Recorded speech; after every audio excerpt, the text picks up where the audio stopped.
si parte martedì 29 ottobre con due ospiti graditissimi. Abbiamo in presenza Anna Maria D'Onofrio, mental coach, poi sentiremo cosa vuol dire, perché magari anche diversamente i giovani diranno chi ha portato Mirella questa mattina. Perciò grazie Anna Maria D'Onofrio. Saluto anche da Parma Giacomo Mambriani, socio Associazione Nazionale Maschile Plurale, e sentiremo anche di cosa si occupa, molto importante anche a lei Mambriani, grazie di essere qui. Allora io partirei proprio con Anna Maria D'Onofrio per capire chi è questo mental coach e cosa fa. È molto importante, ascoltate bene. Prego Anna Maria D'Onofrio. Buongiorno a tutti. Allora, cosa fa un mental coach? Essenzialmente un mental coach aiuta le persone a capire i propri strumenti personali, le proprie capacità e metterle in pratica. Tutto ciò che avviene facendo raggiungere i risultati a queste persone, gli obiettivi alle persone che richiedono questa figura, gli aiuterà a capire come utilizzare quelle capacità elettive che una persona ha fin dalla nascita. Perché, come le dicevo, io prima, chiacchierando insieme, io faccio un corso particolare anche sulla scopri il tuo talento, cioè scoprire qual è quel talento con cui noi nasciamo e con cui noi veniamo al mondo e dobbiamo mostrare, perché è quella capacità che ci è stata data, che ci è stata donata, ma spesso le persone non utilizzano il proprio talento nel lavoro o nell'attività lavorativa che fanno. Perché? Perché la società, la scuola ci devia da quello che è quel nostro talento iniziale. A volte anche i genitori non aiutano i propri figli a portare avanti quello che è il proprio talento, magari perché hanno paura che non si realizzino nella vita, che non raggiungano la cosiddetta capacità economica di poter essere autonomi. Quindi una serie di, diciamo, ostruzioni, di filtri che vengono messe sulle persone affinché queste persone poi non utilizzino veramente le loro capacità personali, il loro talento. Sentiamo anche cosa ne pensa Giacomo Mambriani di questa mental coach, di quello che ha detto, scoprire veramente chi siamo, cosa c'è dentro di noi e magari anche riuscire a realizzarlo, magari con l'aiuto di qualcuno, perché non è sempre facile essere ascoltati e capire veramente chi sei. E io do ragione a Anna Maria D'Onofrio, perché io ho parlato proprio con un ragazzo molto confuso che mi ha detto non so chi sono Mirella e si è messo a piangere. Capite che c'è molto lavoro da fare. Prego Mambriani. Beh, penso che anche quello che facciamo con l'Associazione Maschile Plurale abbia dei punti in comune importanti con quello che diceva la signora prima di me, perché penso che in questa nostra società, in questa nostra civiltà, abbiamo molto bisogno soprattutto gli uomini credo, ma probabilmente anche le donne, di fare un percorso di avvicinamento a noi stessi e scoprire l'acqua calda, cioè scoprire chi siamo. Quindi la domanda che si faceva a quel ragazzo che poi piangeva, penso che sia un punto di partenza importante e fondamentale. E non è scontato farsela, quindi credo che quel ragazzo abbia dato paradossalmente prova di forza e di consapevolezza facendosi questa domanda e legittimandosi anche a piangere, cosa che per un uomo è sempre stato abbastanza un tabù. Quindi chiederci chi siamo, avvicinarci a noi stessi, scoprirci e scoprire quei talenti di cui si parlava prima e anche le proprie fragilità. Ecco, per gli uomini è sempre stato più difficile avvicinarsi alla propria fragilità, alla vulnerabilità, scoprirla e anche renderla visibile agli altri.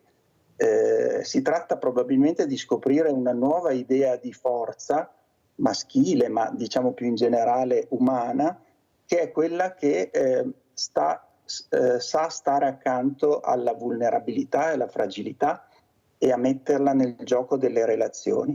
E questo inevitabilmente porta anche il mettere in gioco i propri talenti, perché siamo degli esseri integri, quindi tutte le nostre parti sono legate, quindi se ne emerge una emergono anche le altre. Quindi credo che i due percorsi abbiano diversi punti di contatto.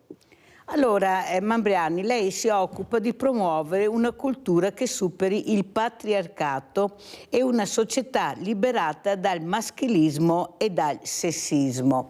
Quello che io mi domando è che molte donne stanno cercando di fare questo. Il problema è che noi abbiamo diviso tra uomini e donne, tra bambini e bambine, tra giovani e vecchi, invece di parlare di persone. Ecco, noi dobbiamo iniziare a parlare di persone. Esattamente. Perché sennò, se continuiamo con le divisioni, non riusciremo mai a raggiungere l'obiettivo di quello di fare comunità e di aiutarci l'uno con l'altro. Prego, Anna Maria. Esattamente, dicevo, proprio perché creare la diversità, creare diciamo una divisione anche di competenze. L'uomo e la donna sono differenti fisicamente, ma non mentalmente. Cioè noi possiamo crescere e possiamo avere un'evoluzione unica, nel senso che ognuno di noi può decidere e può utilizzare il talento di cui parlavamo prima, ma le proprie capacità, facendo ciò che più gli piace fare, a prescindere se è un uomo o una donna, a prescindere se è giovane o vecchio, perché c'è anche questa discrepanza a volte ancora nella nostra società. Se una persona è più in là con gli anni, non è più adatta a un tipo di lavoro, è discriminata, anche l'età è una cosa importante in questa discriminazione globale, insomma. Ma quello che voglio dire è che ogni persona come individuo deve trovare il proprio talento e utilizzarlo, perché è solo lì che trova la vera realizzazione della vita. Nel senso che tutte le persone che sono estremamente scontente, infelici, depresse, questo succede soprattutto perché noi non perseguiamo la nostra strada. Allora, Anna Maria Donofrio ha detto siamo diversi fisicamente ma mentalmente siamo uguali. Io non condivido tanto Anna Maria, nel senso che noi donne, vorrei sentire anche Mambriani, nel momento che abbiamo un problema riusciamo a parlare tra di noi, ci confrontiamo, Questo sì, riusciamo è vero. a tirare fuori quello che abbiamo, quello che non fa l'uomo. L'uomo difficilmente parla dei suoi problemi, delle sue paure, delle sue ansie, parla molto di sport. Questo però dipende sì, scusa, finisco, parla molto di sport, però difficilmente riesce a entrare nella vita privata dell'uomo, mentre noi la prima cosa che facciamo squadra, cerchiamo di aiutarci tra di noi. È vero o non è vero, Mambriani? Lei come figura maschile cosa dice? Beh, senz'altro storicamente è vero, ci sono state generazioni e generazioni di uomini che non sono state abituate a questo tipo di condivisione che è piuttosto fondamentale per la vita umana, sia delle donne che degli uomini. Avere la possibilità di parlare con qualcuno delle proprie difficoltà, dei propri dubbi, dei propri stati emotivi è diciamo una fonte di benessere, di salute, di salvezza in certe situazioni. Quello che però per fortuna vedo è che un numero crescente di uomini si legittima a sentire questo bisogno e anche ad esprimerlo. In Italia sono nati negli ultimi anni, stanno nascendo sempre più gruppi di condivisione maschili in cui questa modalità la si può praticare semplicemente appunto avendo un confronto aperto sulla propria vita personale, quindi non limitandosi più a parlare di lavoro, di sport o delle donne e con un registro a volte abbastanza limitato e anche fastidioso. Bene, gli uomini stanno scoprendo dei nuovi registri di comunicazione che fanno bene alla salute, quindi questo è un piccolo motivo di speranza per una trasformazione maschile che sta avvenendo. Sentiamo anche cosa ne pensa Anna. Devo correre purtroppo perché sapete che il tempo è tiranno. Abbiamo già il centralino con una telefonata. Anna Maria. Allora, sì, è per questo che la mia intendere che le uomini e donne sono uguali mentalmente significa già portarsi al fatto che ognuno di noi ha emozioni e le emozioni sono importanti per avere un'evoluzione. Quando io parlo di mente non parlo solo di mente razionale, ma parlo anche di mente emozionale. Le emozioni sono molto importanti e stiamo riscoprendo negli ultimi anni proprio l'evoluzione emozionale anche degli uomini. Perché è importante questo? Perché le emozioni ci guidano più della nostra mente razionale. Avere una buona gestione emozionale, che non significa tappare le proprie emozioni, ma significa proprio farle evolvere e usarle, è importante proprio perché ci dà la possibilità di raggiungere quelli che sono, come dire, i nostri veri sentimenti. Provare delle cose e mettere esteriormente nei nostri rapporti interpersonali soprattutto, perché è importante. Noi non siamo esseri che viviamo non siamo eremiti, viviamo in società e la società è importante, la società è fatta di uomini e di donne, di persone diverse, anche per orientamento sessuale, e quindi c'è un po' tutto un mix adesso da accettare e da portare avanti, e l'evoluzione emozionale anche degli uomini nell'ultimo periodo è diventata migliore, e quindi questo è importante, come diceva il mio collega, che praticamente tanti uomini si stanno aprendo e facendo questo lavoro sulle emozioni. Ecco. Allora sentiamo Rinaldo da Venezia. Ciao Rinaldo, abbiamo aperto il centralino, vai. Ciao Mirella. Ciao. E buongiorno ai tuoi ospiti. Purtroppo in questo tempo che viviamo vogliamo insegnare la vita, i fiori con filosofia, spiegare le tecniche, e la vita ti impari crescendo. La vita è un libro.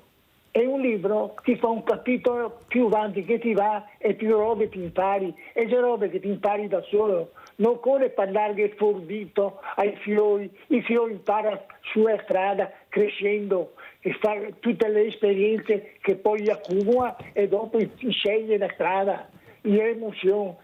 Ma un putello da 9 anni, da un'emozione che va a giocare una partita di calcio e segna un gol, e c'è un'emozione che si potrà dire perché e lo farà crescere, ma è naturale, tutte robe naturali, non occorre vedere il vocabolario per insegnargli a vivere i fiori, Mirella. E dopo, uno che arriva a una certa età, se lo dico, mica a una certa età, lo so che il mio libro sono arrivato alla fine, ma mi va bene lo stesso perché l'avevo fatta la mia vita e sono contento di quello che ho fatto e di quello che ho. Ho una bella famiglia, una bella impronta di me, da chi che mi conosce, perché ho sempre fatto del bene, ho avuto tanti amici. Questa è la vita, crearsi problemi con la prima di vederli. Non è giusto, anzi che i fiori vanno avanti, che sbagliando si impara, ma è vero, e poi i fiori arrivano un cervello che è un vulcano, perché capisce tutto, impara tutto. Mi ricordo che ha 8 anni, che compri i giocattoli. E loro gli dico, no, guarda Francesco, costa 50 euro, c'è troppi soldi, questa macchinetta. E mi ha risposto, no, però ne c'è una che costa anche 8. Voglio dire, le soluzioni le trova dentro le ore, se ti piace fare. Certo bisogna guidarli, dargli Dio, insegnargli soprattutto l'educazione e l'amore verso il prossimo. Una volta che ti vai a insegnare quello che ti fatica la vita, Mirella, quello è importante. Tutte queste robe viene da sé, non occorre un psicologo. Il galera che ma qua il psicologo, adesso il psicologo e la mente, il cervello, non c'entra niente, tutte robe che ti impari vivendo. Ciao Mirella e buongiorno ai tuoi ospiti. Allora abbiamo sentito le riflessioni di Rinaldo, proprio poi risponderemo con i nostri ospiti. Adesso andiamo a Udine perché vogliamo sentire anche questo servizio. Coach Azzano, basket, vittima di sessismo. Andiamo a sentire e poi commentiamo. È appena passata la giornata internazionale della donna con tante belle parole spese e ci ritroviamo a parlare subito di sessismo e comportamenti che sono quanto di più distanti ci sia dal concetto di pari opportunità. Il caso in questione arriva dal mondo dello sport, nello specifico basket maschile di Serie D. La denuncia di commenti sessisti nei confronti di una donna è della società di basket di Azzano Decimo. La coach Elena Carrer, denunciano dal club, è costretta da anni a subire situazioni che non devono accadere più.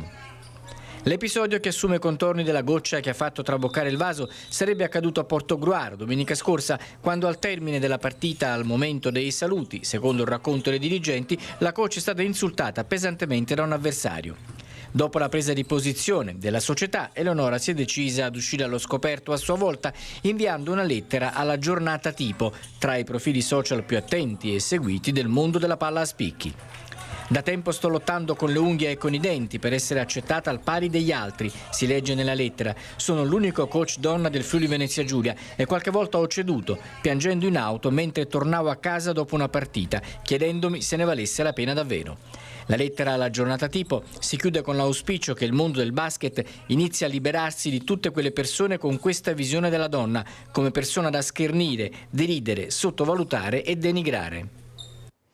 Allora Mambriani, quello che io mi pongo è questa domanda. Siamo nel 2024, con tutto quello che si è detto, che si è fatto, che si è anche creato con queste anche associazioni, ci ritroviamo sempre più sessismo anche nello sport, soprattutto nello sport, non parliamo di calcio, e molti femminicidi che non hanno più età. Si va dai 15 ormai ai 70-80 anni.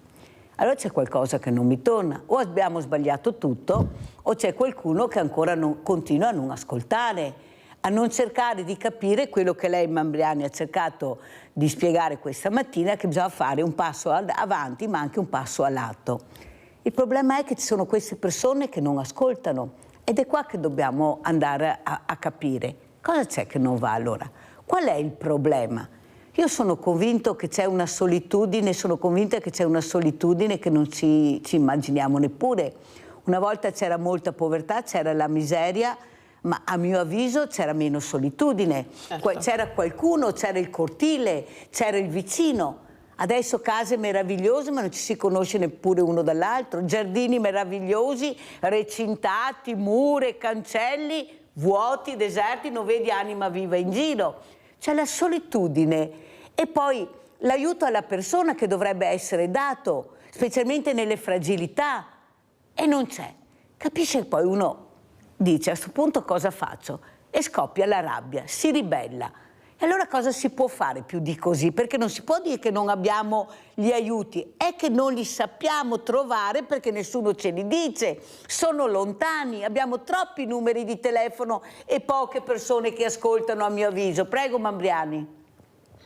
Sì, io a volte negli ultimi anni ho avuto l'impressione di una specie di elastico che si tende. Da una parte c'è una trasformazione che lascia sperare in passi avanti, nel senso di un avvicinamento a se stessi, appunto a un benessere e a una capacità anche di stare in relazione, un desiderio di stare in relazione che riesca a rompere quell'isolamento di cui parlavi prima. E dall'altra invece sembra che ci sia il polo opposto, cioè una chiusura nei propri recinti, anche in una solitudine rancorosa, in cui insultare, deridere l'altro è come una specie di puntello alla propria autostima, uno si sente più forte e però non così, diciamo, ognuno rimane al suo posto nella propria solitudine. Quello che ho notato è che quando nasce un gruppo di condivisione maschile, per esempio, negli ultimi anni, una delle cose che hanno in comune gli uomini, anche se sono di età diverse, percorsi diversi, è proprio il senso della solitudine, vissuto soprattutto nei confronti degli altri uomini, mentre per un uomo è abbastanza facile aver avuto relazioni intense, sentimentali, di scambio con alcune donne. Con gli altri uomini spesso invece le relazioni si fermano a un livello superficiale in cui non c'è la possibilità di aprirsi e di esprimere le proprie emozioni. E questo è doloroso e produce malessere. La soluzione qual è? È sempre quella: accorgersi di stare male, cioè accorgersi che la solitudine è un limite ed è fonte di sofferenza e di mancanza di senso. Quando uno se ne accorge, può chiedere aiuto, può cercare delle realtà in cui mettersi in relazione. E quindi si comincia un percorso anche di apprendimento a stare in relazione. Io sono d'accordo col signore che ha telefonato prima. Come si fa a imparare a fare le cose? Facendole. Come si fa a imparare a stare in relazione? Stando in relazione, sbagliando, provando, sperimentando. Noi purtroppo a volte abbiamo come una specie di paura di imparare e chiediamo, non so, è come se chiedessimo le istruzioni prima, come si fa, seguiamo il tutorial ancora prima di aver provato, e quindi spesso non arriviamo poi al momento della sperimentazione, e quindi si impara poco e si rimane ognuno nel proprio recinto. Sentiamo anche Anna Maria D'Onofrio cosa ne pensa. Prego. Io sono d'accordo con quello che diceva il signore telefonicamente, che con il collega le cose si imparano facendole. Il problema è che la società odierna non ci ha insegnato, non insegna anche ai ragazzi soprattutto nell'accettare gli errori. La paura di cui parlava anche il collega è la paura di sbagliare, perché è collegata a una paura ancora più profonda. Quando si sbaglia si ha la paura di non essere amati, di non essere accettati. Quindi la società odierna non ci insegna all'errore, alla cultura dell'errore. L'errore è la cosa più importante che possa succederci nella vita, perché è da lì che parte tutto per imparare a fare delle cose. Se non sbagli, non fai l'esperienza per poi imparare e fissare bene quella cosa che hai imparato. Ma io farei gratuitamente dei corsi a scuola, che non mi permettono di fare, lo faccio in privato, ai ragazzi. Perché oggi qual è il male della società? Un altro male della società è che è un male e un bene, i social, tutto quello che è la rete, ci fa vedere delle cose, ci insegna delle cose, ma d'altro canto crea degli stereotipi che non sono reali. Perché anche nella famiglia, nella cellula più importante, mancano un po' le relazioni che sono importanti per far crescere una persona. Esempi, io parlo di esempio che in famiglia già ci dovrebbero avere. Quindi questi ragazzi spesso sono un po' alla balia di trovare appunto una fonte di ispirazione, trovandola in rete, spesso con cose che non sono formative ma sono deformative, diciamo un termine che non è reale ma che non danno un giusto e un valido apporto alla crescita personale. E soprattutto in rete sono tutti perfetti e quindi non esiste l'errore. Marianna da Camisano Vicentino, ciao Marianna. Buongiorno a voi, scusami se parlo dialetto ma mi vado meglio così. Allora, io ho 83 anni e quindi posso fare una panoramica del mio paese. Non so se mi ascoltai perché ho il muto in televisione. Tranquilla, si sente benissimo. Ecco, volevo dire una cosa già sperimentata ma anche un secondo fa. La gente è stranissima. Io dico anche al Padre Eterno, Signore, la tua umanità, cioè questa, non la capisco più. Se non te saluti le persone, non te saluta più nessuno, nemmeno gente che te conoscevi da una vita. Torno a dire che ho 83 anni e quindi posso parlare con cognizione di causa. Sta roba qua la trovo oscena, deprimente, non mi sono isolazionista nata, noti bene, sto benissimo da sola, ma mi viene talmente spontaneo salutare le persone, anche dalla finestra della mia cugina, perché mi esco raramente, ma mi faccio dialoghi con le persone, anche quelle che non conosco è la domenica mattina che entra in paese a fare la spesa. Il saluto, la bella famiglia, oh che bella famiglia, la figlia, che bellezza di figliola, ma scusami, è questione di sensibilità. Io non so, torno a dire, una persona sociale, un'ostrega, vado ben solo per certe occasioni, ma il quotidiano, una tristezza infinita. Pensai che sotto casa ogni tanto si raduna dei ragazzini, mi sa dove andare. Beh, mi dai a finestra che dico, figlioli, vi sta bene dei cioccolatini? E che butto su il sacchettino dei cioccolatini, per dire che voi anche, bisogna anche coltivarle certe ma proprio no piccole, microscopiche cose. Mica finito perché sennò se continuo così andrò avanti fin domenica. Buona giornata. Ciao grande Mariana, un grande abbraccio, ho capito chi sei, ti ringrazio, una grande Mariana, veramente di una sensibilità unica. Ecco, dietro questa scorza che lei anche a volte può proteggerla, perché veramente può anche proteggerla, perciò sta cercando di far capire Mambriani l'importanza della comunicazione, di parlare, di sentirsi vivi, di vedere persone vive, no robot, perché ormai si vedono robot che fanno tutto meccanicamente ormai, poi si dimenticano anche quello che hanno fatto perché sono talmente concentrati nella meccanica che non ragionano più, non pensano più, fanno una cosa e ne pensano un'altra.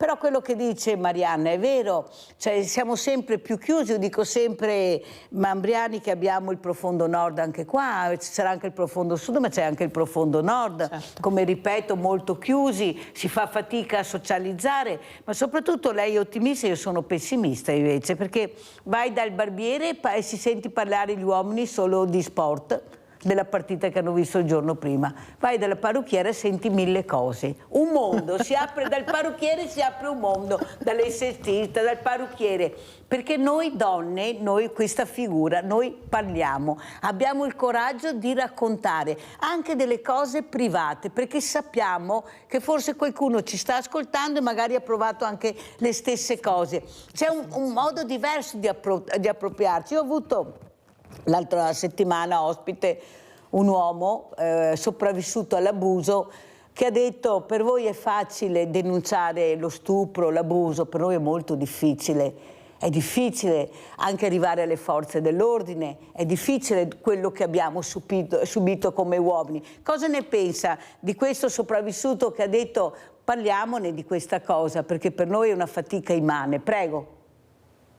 Beh, ci credo che questo uomo abbia trovato delle grandi difficoltà, sicuramente ha sperimentato quello che tante donne hanno sperimentato e sperimentano ancora, cioè la difficoltà di essere creduti, per esempio in occasione di una violenza subita. A volte si mette in dubbio, ma non era una cosa così grave, ma forse o te la sei cercata, tante la chiamano vittimizzazione secondaria, in cui la parola della vittima non viene ascoltata e creduta. E poi c'è la difficoltà che un uomo che si dichiara vittima di violenza va anche a rompere quel tabù, a infrangere quell'immagine maschile di forza, e quindi questa è un'altra difficoltà ulteriore. Ma appunto io se guardo, per esempio, se guardassi i telegiornali e i giornali o mi limitassi ad ascoltare le conversazioni per strada o in ambienti così sociali aperti, mi metterei le mani nei capelli, probabilmente mi chiuderei in casa e direi non c'è niente da fare. Ma è quello il messaggio che è arrivato, è questo il messaggio che è arrivato e che arriva tutti i giorni, il male invece che il bene. Esempi meravigliosi ce ne sono tantissimi, anche di ragazzi e ragazze, ma cosa ti fanno vedere? Quelli negativi, perché fanno più audience, questa è la verità. Abbiamo Lorenza da Mestre, poi continuiamo. Vai Lorenza. Buongiorno Mirella. Buongiorno. Senta, io volevo appunto fare un intervento non solo a riguardo dei giovani che purtroppo come esempio fuori dalle porte abbiamo quello che ha citato appunto di psichiatra, psicologo, non l'ho aperta adesso, Mambriani. La vostra rete. Ecco, volevo capire una cosa. Dunque, per quanto riguarda la solitudine in sé per stessa, praticamente ci sono anche tanti anziani. Io le do una mia versione della mia solitudine, in quanto ho avuto una convivenza meravigliosa per 11 anni, poi la malattia me l'ha portato via e anche a 60 anni ho scoperto di amare di nuovo, dopo tanti anni. Allora io mi domando, ci sono dei punti di ritrovo dove socializzare anche con i giovani, perché io ho fatto anche volontariato nel campo dei giovani molti anni fa in un altro paese dell'Africa e chiaramente vedo che i ragazzi di oggi hanno il baratro, per cui questo mi rattrista molto, ecco, sono una persona ipersensibile e volevo capire se ci sono dei punti dove ritrovarsi, dove poter fare qualcosa per i giovani, e quant'altro. Io ho lavorato presso i beni culturali, per cui insomma qualcosina capisco, ecco. Grazie. Grazie a te Lorenza, sentiamo come commenta Anna Maria Donofrio. Allora, rispondo alla telefonata di prima, mia nonna diceva il saluto è degli angeli, perché quando saluti una persona e sorridi per strada è come se l'altra persona si sentisse già più felice in quel momento, perché si sente vista. Allora mi chiedo spesso, noi vediamo le persone o siamo troppo dentro di noi stessi, nei nostri pensieri e non ci accorgiamo dell'altro in generale? Quello che diceva il collega su quello che è la solitudine degli uomini, di non raccontare ciò che si sente, questo è una cosa, anche questo viene da un insegnamento un po' retroattivo. Gli uomini non devono piangere, gli uomini non devono lamentarsi, gli uomini devono pensare che questa cosa non va bene perché loro sono i più forti. Non esiste il più forte e il più debole. Negli uomini e nelle donne sono i più forti e i più deboli. Abbiamo tutti la stessa sensibilità.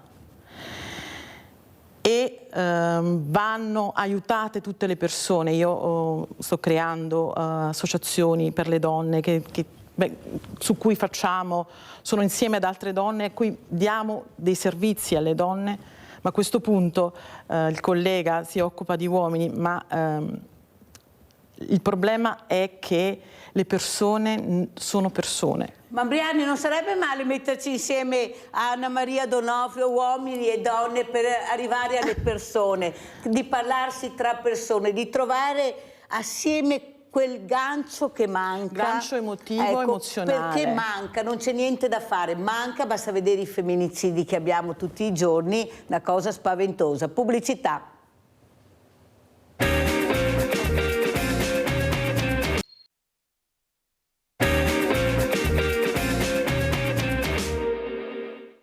...144 donne accolte nei primi 6 mesi del 2024 da Spazio Donna del Bassanese. Numeri in aumento rispetto allo scorso anno che sono destinati ad aumentare ancora. Violenze tra le mura domestiche che non accennano a calare e che arrivano a sfiorare tragedie, come quanto accaduto nei giorni scorsi a Mussolente, con il tentato femminicidio e la vittima salvata solo grazie all'intervento della figlia minorenne. Un grido d'allarme che chiede un intervento fermo. Veramente ancora ci preoccupa molto, anche perché i casi sono feroci, ancora non è passata la cultura di non colpire le donne in questo modo e quindi soprattutto per i minori siamo molto preoccupate. Noi lavoriamo tutti assieme nella rete, stamattina sono reduci da un incontro di rete in ospedale e questo grossissimo problema non si risolve da soli, ma tutti assieme, mettendo assieme le culture di ognuno, però con un obiettivo: aiutare le donne a denunciare. Dopo che è stato reso noto quel terribile episodio di Mussolente, sono fioccate le segnalazioni di donne che si sono rivolte a voi. Sì, la stessa mattina 3 di seguito, ecco, dire denunciate e dire troppo poco. Un'azione collettiva deve essere alla base per contrastare la violenza di genere e in occasione del 25 novembre, giornata dedicata alla lotta contro la violenza sulle donne, è in programma una mobilitazione generale. Con i 23 assessorati e i comuni con cui lavoriamo nel distretto facciamo tutti una fiaccolata assieme, partiamo la stessa ora alle 6 da ogni comune e quindi incentiviamo anche i cittadini di quel comune a denunciare, ad aiutare. È una parolina che noi assumiamo in questi giorni, accorgersi che c'è il problema. Allora, 25 novembre, questa giornata, dicono importante, ma quante giornate abbiamo? Noi abbiamo ogni giorno una giornata, ma alla fine, dopo la giornata, cosa troviamo? È là il problema. Alla fine, dopo le panchine, cosa vediamo? Devi cadere e rialzarti. Certo, io cado, mi rialzo, ma c'è chi mi prende la mano e mi accompagna per un percorso per migliorare, per capire perché ho fatto questo gesto. È questo il problema. E qua chiedo a Mambriani di iniziare invece a fare le cose assieme. Siamo troppo divisi, non è possibile. Non c'è la pistola, c'è il coltello, la forbice. Non 3 coltellate, 30, 40, 50, 70, sangue dappertutto. Ma cosa vogliono tirarci fuori quando, ecco, l'uomo diventa così lupo mannaro, nel vero senso della parola? Ma poi sento delle persone che dicono ma anche voi siete toste quando vi mettete. Ma se mettiamo nella bilancia i numeri non tornano, non possono tornare. Forse riuscendo a metterci insieme equilibriamo un pochino. Cosa dice Mambriani? Io sono d'accordo, bisogna lavorare tutti e tutte insieme e infatti prendo come spunto la domanda che faceva la signora che ha telefonato poco fa, chiedendo se ci sono dei luoghi in cui conoscersi, parlare e attualmente che io sappia non ce ne sono. E questo credo che sia la rivoluzione che dobbiamo e possiamo fare nei prossimi anni, è quella di creare dei luoghi e dei momenti in cui le persone, uomini e donne, anziani e giovani, si possano raccontare, si possano conoscere, si possano esprimere dicendosi la verità, sia con leggerezza ma anche andando in profondità. E questo semplice fatto, che è molto banale, il fatto di parlarsi, di raccontarsi, di esprimere i dubbi o i desideri, che sembra così semplice, diciamo è alla portata di tutti, il fatto che non lo sia, che sia un qualcosa che dobbiamo mettere al mondo adesso insieme per trasformare la società, ecco, ci fa capire quanto siamo, da una parte siamo lontani da uno stato di benessere e di piacevolezza nella nostra società e dall'altro anche a me dà la speranza che sia possibile, nel senso non è difficile, non sarebbe difficile, creiamoli questi momenti, questi spazi in cui raccontarci, in cui per esempio usare la saggezza delle persone anziane che in altre culture sono riconosciute come guide della comunità, invece qui vivono magari isolate e notano, come la signora della telefonata di prima, che non ci si saluta più, che non si parla più quando si incontra qualcuno per strada. Ecco, usiamo questa saggezza, questa consapevolezza di ciò che è importante nella vita e facciamo questa mossa, questa piccola grande mossa rivoluzionaria. Creiamo degli spazi e dei momenti in cui parlarci, uomini e donne. E giovani, come facciamo anziani. a creare questi spazi? Dove li creiamo? Mambriani, poi lo chiediamo anche a Anna Maria Donofrio. Ecco, secondo lei, perché bisogna sì criticare, bisogna parlare, ma bisogna anche poi cercare di costruire un qualcosa, perché noi siamo stanchi di parole se ne sentiamo a fiumi tutti i giorni. Noi abbiamo bisogno di agire, di vedere quello che pensiamo realizzato. Ad esempio i posti per lei, Mambriani, che potrebbero essere proprio un luogo di ascolto, di ritrovarsi, di scambiare insieme le proprie idee, di parlare della giornata che si è passato, di quello che vorresti fare. Ecco, anche questa è una creatività, no? Cosa dice Mambriani? Chi è che dovrebbe fare questo secondo Mambriani? Ho due tipi di risposte. Allora, la prima è quello che sta succedendo, anche se i numeri sono piccoli, si stanno ampliando. Nel mondo maschile sta succedendo che a volte amici si dicono: perché non ci vediamo, non so, una volta ogni 2 settimane e parliamo tra noi, ci dedichiamo un momento per parlare di quello che stiamo vivendo. E nasce così un gruppo di condivisione maschile che magari si apre nel tempo ad altri uomini sconosciuti che entrano a farne parte. Oppure, insomma, le tante diverse realtà in cui stanno nascendo questi luoghi e questi momenti al maschile, vi parlo di quelli che conosco io ovviamente, in cui davvero sta accadendo comunque qualcosa di trasformativo della nostra vita di uomini, e questo ovviamente ha degli effetti a cascata inevitabilmente anche nelle nostre relazioni con le donne. Un altro luogo che secondo me sarebbe importante cominciare a modificare per far spazio ad un confronto e ad un accompagnamento educativo sulle relazioni sarebbe la scuola.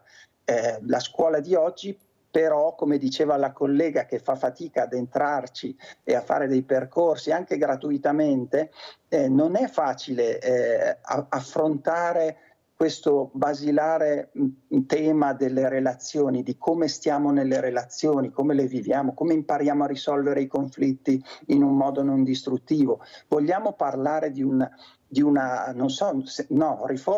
trasformazione radicale del nostro sistema educativo, perché è comunque legato a quello che raccogliamo dopo, cioè quello che seminiamo è legato a quello che raccogliamo. E quindi le difficoltà e la solitudine dei giovani lasciati sui social a cercare di colmare quel vuoto che sentono, parla di una nostra incapacità di mettere a fuoco quello che è importante ed essenziale per il benessere delle persone. Sentiamo Anna Maria Donofrio, prego Anna Maria. Allora, innanzitutto io, come ti raccontavo prima, creo dei luoghi di aggregazione. Siamo a Treviso un'aggregazione di donne che sono professioniste in vari settori, che si rivolgono ad altre donne anche con gruppi WhatsApp e con incontri dal vivo.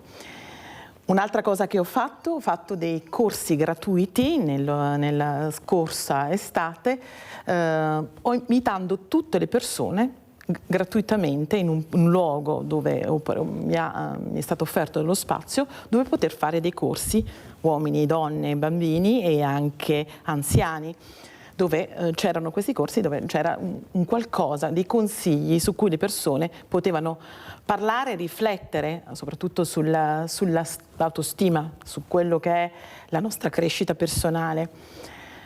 Cosa faccio nel concreto, anche per rispondere alla signora che ci telefonava prima, come ti raccontavo? Io mi fermo per strada, vedo un gruppetto di giovani e cerco di entrare nella loro discussione, capire e parlare e magari lasciargli un qualcosa di positivo, di buono in quella giornata. Incontro delle persone per strada, qualsiasi persona, in treno, io mi sposto in aereo e parlo con tutti, vedendo la loro capacità, la loro bellezza, perché raccontavo anche la collega che qualcuno mi ha insegnato da piccola, e sono stata fortunata, i miei genitori, a vedere la bellezza nelle altre persone, a vedere già le loro capacità personali, e quindi spesso le faccio notare alle persone, le faccio vedere, perché così si concentrano sulla loro capacità, sulla loro bellezza personale, dimenticandosi un po', mettendo un po' da parte quello che è la loro insoddisfazione, quello che è la loro paura, quello che non hanno. Li faccio concentrare su quelli che hanno e non su quello che non hanno. Abbiamo Mirella da Riese Pio X. Ciao Mirella. Ciao Mirella. Ciao. E buongiorno ai suoi ospiti. E vorrei dire una cosa, siccome che è 3 anni che sono vedova, no?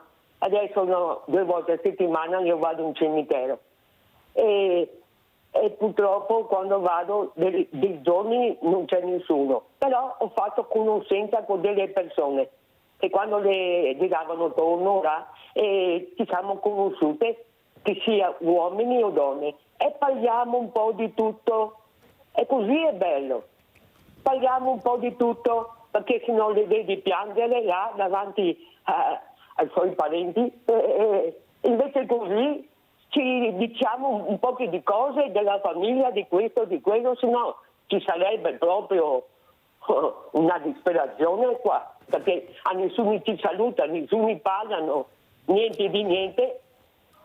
Grazie Mirella, sei stata molto chiara, ti ringrazio e grazie anche per far capire che forse dobbiamo, quando usciamo, cambiare anche registro, perché non è possibile.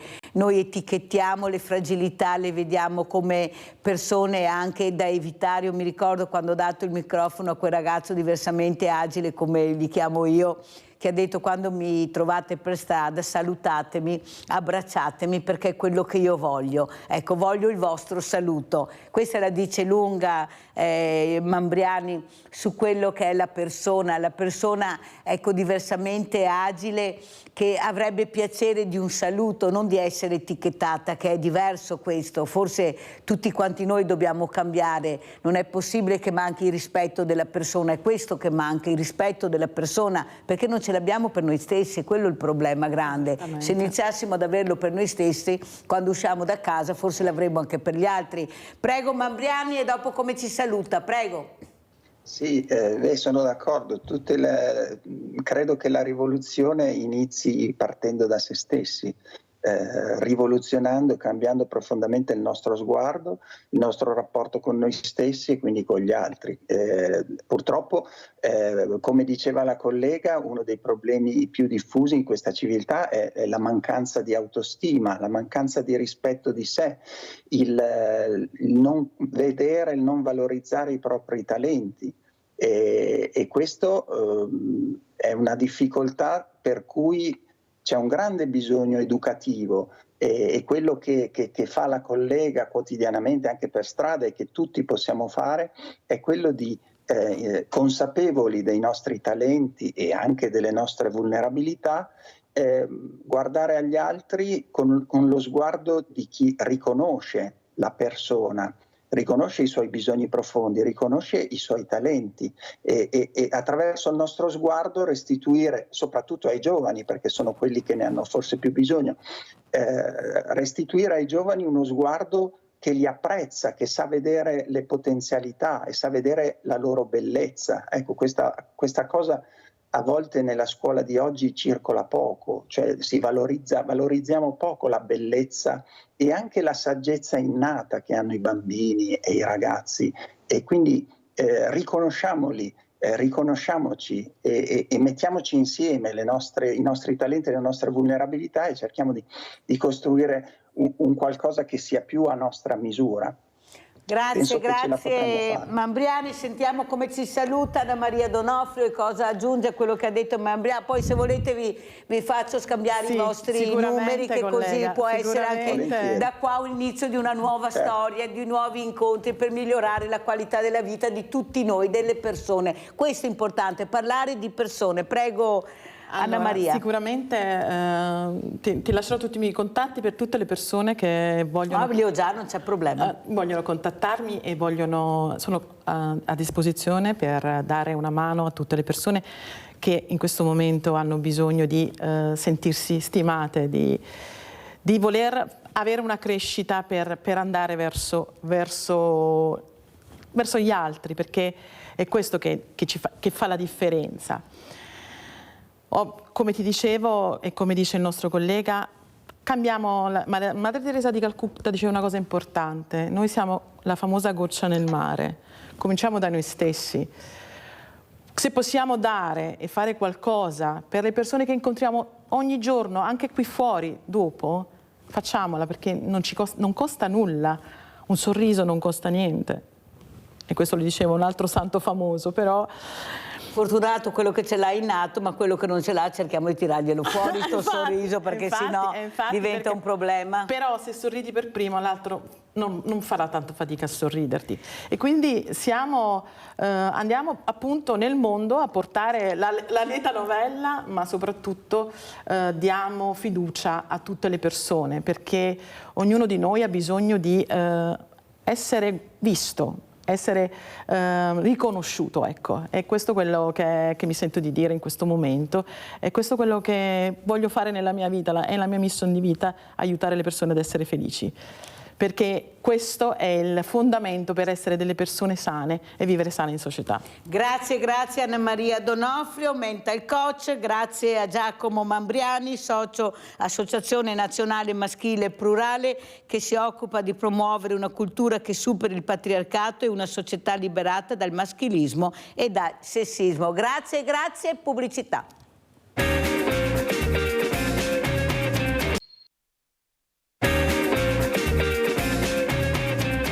Siamo fra Moena e Predazzo, in Alta Val di Fiemme. Questo è un bosco che era stato risparmiato da Vaia e che è stato completamente attaccato e distrutto dal bostrico. Ed è con noi il dottor Paolo Checchia, associato senior dell'Istituto Nazionale di Fisica Nucleare. Grazie veramente, dottor Checchia, di essere con noi. Ecco, questi abeti rossi uccisi dal bostrico come alberi di Natale in piazza.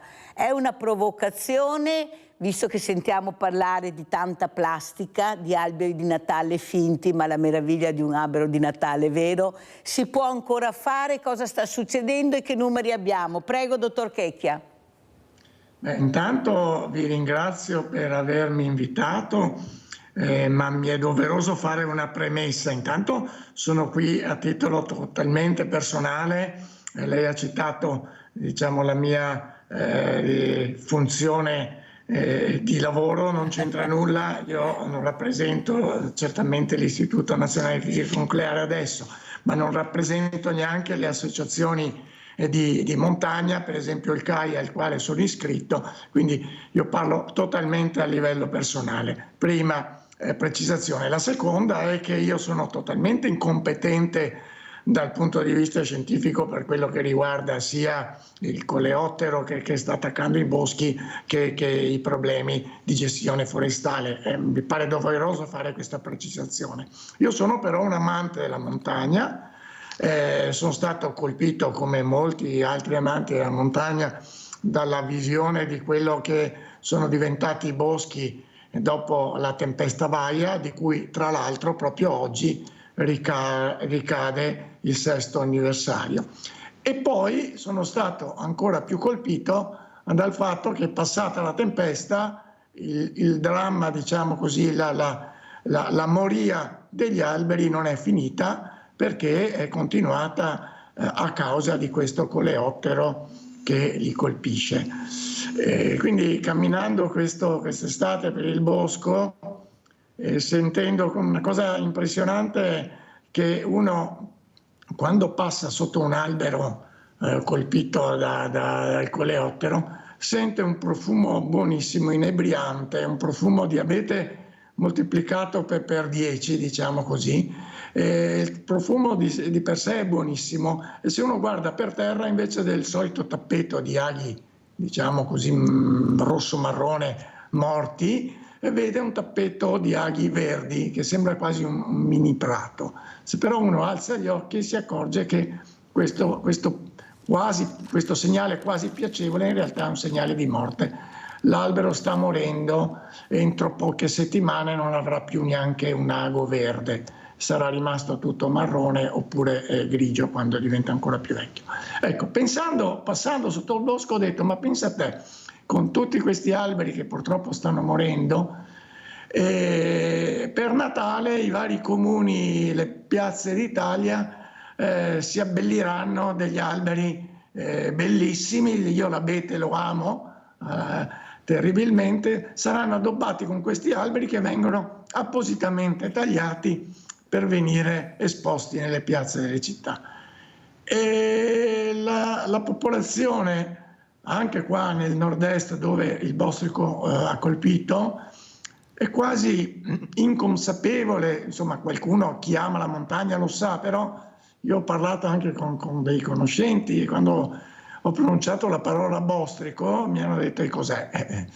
C'è questa, diciamo così, non conoscenza del fenomeno, e mi verrebbe da dire sarebbe una forte provocazione, ma anche un indice di far capire alla gente di cosa sta succedendo nei nostri dintorni, perché parliamo di posti a noi molto vicini, e di prendere coscienza di quello che succede e di reagire, diciamo, riproducendo questo problema in casa propria, però abbellendolo con tutto quello che si fa di solito quando si abbellisce l'albero di Natale. Vede, dottorecchia, io ho detto che lei è un fisico, perché a casa devono capire che non parla uno qualunque. Parlano di persone competenti, che hanno studiato varie materie, varie cose, ma non gli ultimi della classe, nel senso che quando parlano hanno più passione per una cosa, altri per un'altra, però è importante sentire delle persone che abbiano una certa cultura, dottorecchia. Per quello io chiedo sempre il sottopancia. Poi il sottopancia me lo scrivono, io dico quello che trovo. Però lei capisce che io devo anche spiegare che il dottor Checchia, scusi, oltre a dire quello che ha detto, è anche un fisico, e penso che sia una cosa importante, perché di fisica se ne parla molto poco. Sembra che non esista in televisione la fisica. Io invece nel mio programma porto anche i fisici, perché penso sia utile capire. Poi ognuno fa le proprie riflessioni, ma almeno si sente parlare anche di questa cosa. Detto questo, la ringrazio per quello che ha detto. Adesso presento gli altri ospiti. Abbiamo dei fratelli meravigliosi collegati da Refrontolo, Sam e Iab. Ciao ragazzi, manca un fratello se non sbaglio, ma ci siete voi. Allora guardate la bellezza di questi ragazzi e la creatività e anche e soprattutto la sfida, saper osare, perché per volare bisogna osare. Cosa ci dite ragazzi? Cosa sta succedendo? So che state lavorando a 360 gradi ormai, non vi fermate più. Prego, così conosciamo anche questi ragazzi. Come però sempre. fermi, perché abbiamo una telefonata, se no cade la linea. Abbiamo Nadia in linea. Ciao Nadia. Ciao Mirella, buongiorno ai tuoi ospiti. Ciao, come stai intanto? Bene. Grandissima. Bene, e andiamo avanti. Brava. Niente, volevo fare un appello perché non so a chi rivolgermi. Sabato o domenica, perché è da venerdì che non mi muovevo, e sono passata tra il Sile verso la centrale e il Sile è morto, è caduto un albero grandissimo e non so a chi rivolgermi. Faccio un appello a chi di competenza, chi vengano a tirarlo su. Grazie, arrivederci, buona giornata. Bella telefonata Nadia, perché c'è il Genio Civile, c'è il Parco del Sile, c'è l'ente preposto, ci sono i comuni preposti, però bisogna vedere poi alla fine chi esce, perché se continuano a passare il cerino, la colpa non è di nessuno, tocca a te, tocca a me, noi rimaniamo con l'albero in mezzo. Hai fatto bene a dirlo, poi sentirò anch'io come al solito Nadia chi può interessarsi di questa cosa, perché è una segnalazione di un cittadino molto importante e va segnalata. Prego ragazzi, andate. Buongiorno a tutti ragazzi, come stiamo? Tutto bene? Bene, bene. Qua? Allora cosa avete bene, creato di nuovo? Perché noi vi abbiamo lasciato che eravate da un'altra parte, sempre vicino, ma da un'altra parte. Quindi già Prego. conoscete la novità. Quindi già conoscete la novità, come dicevo. Io sì, ma a casa no, raccontatela. Ok, allora dopo questa grande avventura di Refrontoland, che comunque è andata molto bene quest'estate, ci stiamo preparando già per la prossima stagione. Nel mentre abbiamo avuto l'occasione di poter salvare un pezzo anche di Refrontolo, la trattoria Buon Gustaio, questa trattoria storica che è da tanto tempo che è aperta. Appunto siamo intervenuti noi, l'abbiamo presa in gestione da poco e la stiamo portando avanti alla grande, perché tutte le persone della zona sono molto contenti del nostro lavoro. Allora, questo vuol dire socializzare, integrarsi. Perché vi ho chiamato questa mattina? perché si parla molto di integrazione, come integrarsi.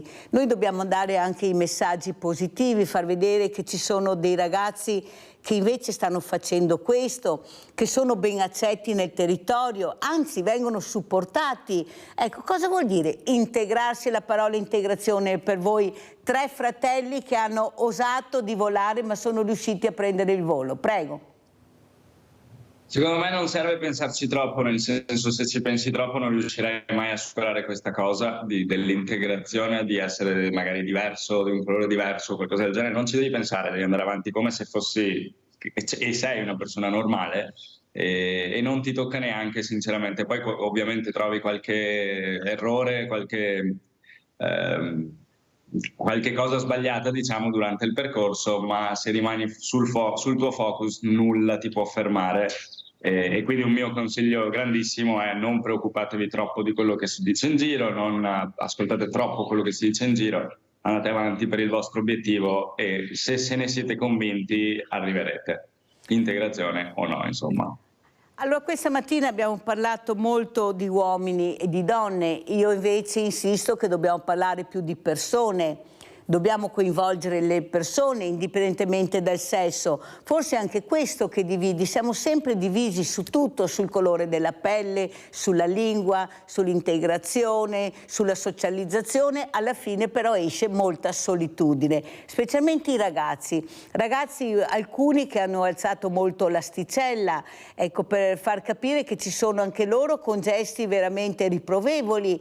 Però devono capire che forse c'è anche un altro percorso da fare e invece hanno tutta l'attenzione su di loro, ma non cosa ci sarà dopo di loro, cosa fare. Cosa ne pensate voi ragazzi? Cosa vorreste dire a queste persone, perché ci sono anche ragazze, ecco, che hanno alzato l'asticella in maniera incredibile, oppure a quei ragazzini che veramente non riescono a capire che forse anche se manca la famiglia può essere che possono essere ascoltati anche da altre persone, parlo di persone. Ecco, la parola persona. Chi è che mi risponde? Prego. Per quanto riguarda le persone, per noi è importante il rispetto reciproco su ogni aspetto della vita. Comunque, se tu rispetti gli altri, verrai per forza di conseguenza sempre rispettato. La paura, se dovessimo aver paura, bisognerebbe comunque fare in modo che questa paura sia una delle nostre più grandi forze e non che ci blocchi, e quindi comunque andare avanti senza pregiudizi e senza troppi pensieri. Quindi mente libera, l'obiettivo ce l'hai davanti, cerca di concentrarti sempre su quello e senza che te ne accorgi arrivi. Credeteci ragazzi, noi siamo il risultato di questa cosa, non ci siamo neanche resi conto di quello che alla fine stiamo costruendo, ma perché siamo sempre incentrati su l'obiettivo, il rispetto, la sincerità, la trasparenza. Se noi partiamo di base con questo, i risultati arriveranno a segno. Allora ragazzi, prima si parlava della solitudine e soprattutto questi paesi dove è molto chiusi, ecco, si fa fatica a dialogare. Qualcuno dice, io sono convinta invece che, come dicono questi ragazzi, la prima cosa sia il rispetto. Se tu hai rispetto per le persone, automaticamente ti arriva il rispetto. È questo l'importante, rispettare te stesso e poi sarai rispettato anche dagli altri. Ma come si fa in un paese integrarsi e essere rispettati? Perché noi ce la raccontano poco, non sappiamo come funziona. Io delle volte ho dei sindaci che dicono no, è tutto sotto controllo, non c'è problema, poi chiama la diversamente giovane e dice sindaco, se io avessi saputo magari sarei venuta anch'io a quella manifestazione, ma nessuno ci dice niente. Cosa avete fatto voi per integrare, per essere accolti? Perché siamo un paese accogliente, secondo voi? Voi venite, ecco, da situazioni anche diverse, perciò conoscete quello che sta dicendo Mirella. Cosa vuol dire integrarsi e saper integrarsi? Chi mi risponde? Rispondo io, come dicevamo prima, è sempre una questione mentale, nel senso, se noi il fatto di integrarsi lo teniamo come un blocco, come un qualcosa di impossibile, non riusciremo mai a integrarci davvero. Se invece ti comporti normalmente, sei una persona normale, fai tutto, rispetti tutti, sei tranquillo, vivi la tua vita tranquillo, integrarsi o no, cioè troverai sempre le persone magari che ti vanno contro, ma in qualsiasi caso, non solo perché sei di un colore diverso, perché sei maschio o femmina, ci sarà sempre qualcuno che cercherà di mettere le ruote, sì, il bastone tra le ruote. Però quello che io volevo chiedervi, perché voi col vostro lavoro dovete far arrivare le persone da voi, dovete intrigarli, dovete abbattere quel muro di diffidenza. Come avete fatto? Esatto. L'abbiamo fatto allora, sinceramente inizialmente l'abbiamo fatto senza dire a nessuno che avevamo preso il buon gustaio, proprio perché c'è un concetto di un razzismo tra virgolette interno che già non portava magari le persone a venire qui. Noi siamo stati zitti e non avevamo detto nulla, le persone si accorgevano del cambio gestione solo quando venivano qui, solo quando capivano cosa stavano mangiando, i piatti nuovi, l'ambiente nuovo, il clima nuovo, e solo lì capivano che la gestione era cambiata. Che clientela avete? Che persone arrivano nei vostri locali? Abbiamo persone di tutte le età, dai 18 ai 70-80 anni, davvero. Riusciamo adesso piano piano stiamo implementando, stanno venendo sempre più giovani le sere, però stiamo lavorando molto bene un po' con tutti, anche con i turisti, perché comunque c'è molto passaggio qui, e quindi riusciamo a prendere una bella fascia di target, di clientele, insomma. Sentiamo anche cosa ne pensa il dottor Checchia di quello che ha sentito di questi ragazzi che vivono anche la natura, perché stiamo parlando di Refrontolo, un posto bellissimo, meraviglioso, il mulino specialmente, che vi prego chi non lo conosce vada a visitarlo perché è qualcosa di veramente bello e raro da vedere. Prego, dottor Checchia. Guardi, io ammetto che non sono ancora stato a Refrontolo e grazie a questa trasmissione avrò cura di andarci e di provare anche in questo ristorante. Sono convintissimo che iniziative di questo tipo siano da incentivare e siano da provare comunque. Le volevo anche dire una cosa, lei mi ha citato all'inizio come fisico e poi è ritornata sull'argomento. Io in questa vostra emittente nel 2013 mi ricordo che venni proprio per parlare del bosone di Higgs, perché era stato appena scoperto e io stavo diventando responsabile del gruppo di Padova che ha contribuito alla scoperta e quindi mi ha fatto piacere, diciamo, ritornare per tutt'altri argomenti nell'unica, diciamo, televisione che mi ha fatto parlare a suo tempo di quella grande scoperta scientifica. Quindi la mia opinione per quanto riguarda appunto i processi di integrazione non può essere che favorevole, ovviamente. Allora, andiamo anche a vedere questo video che ha portato anche il professor Checchia, che è molto importante anche capire di cosa parliamo. Video Bosco dal basso, andiamo a sentire.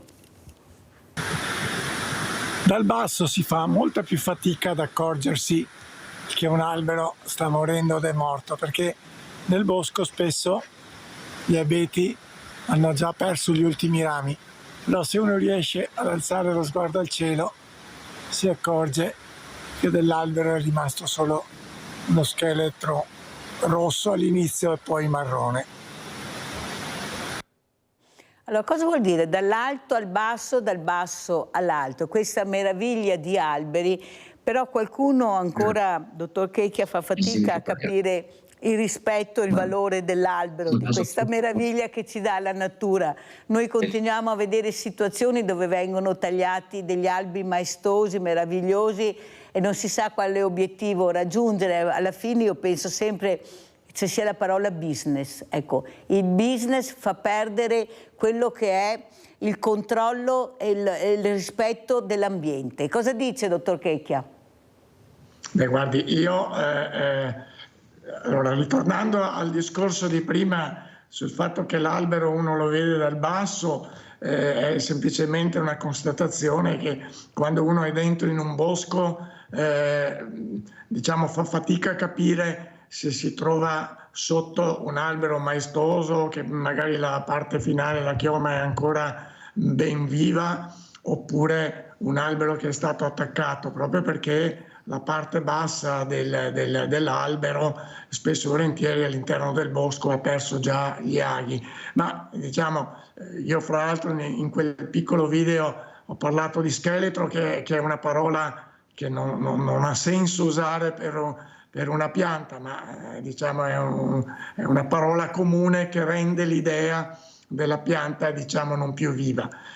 Chiaramente io ripeto, non sono un esperto, ma informandoci abbiamo capito che questa presenza meravigliosa dell'abete rosso in tutte le montagne del Triveneto in particolare non è totalmente naturale, ma c'è stata tutta una lavorazione, diciamo, per cui il bosco stesso veniva in qualche modo coltivato proprio per produrre legname che poteva essere riutilizzato anche come legname di costruzione. Ecco, questo fenomeno ha causato una parte del problema, da quanto ne ho capito io, proprio perché questa monocultura dell'albero dell'abete rosso ha reso, diciamo, il bosco più attaccabile prima da vaia, perché l'abete rosso è meno capace di difendersi quando è investito da un forte vento, sia da questo coleottero che è capace di investire solo lui.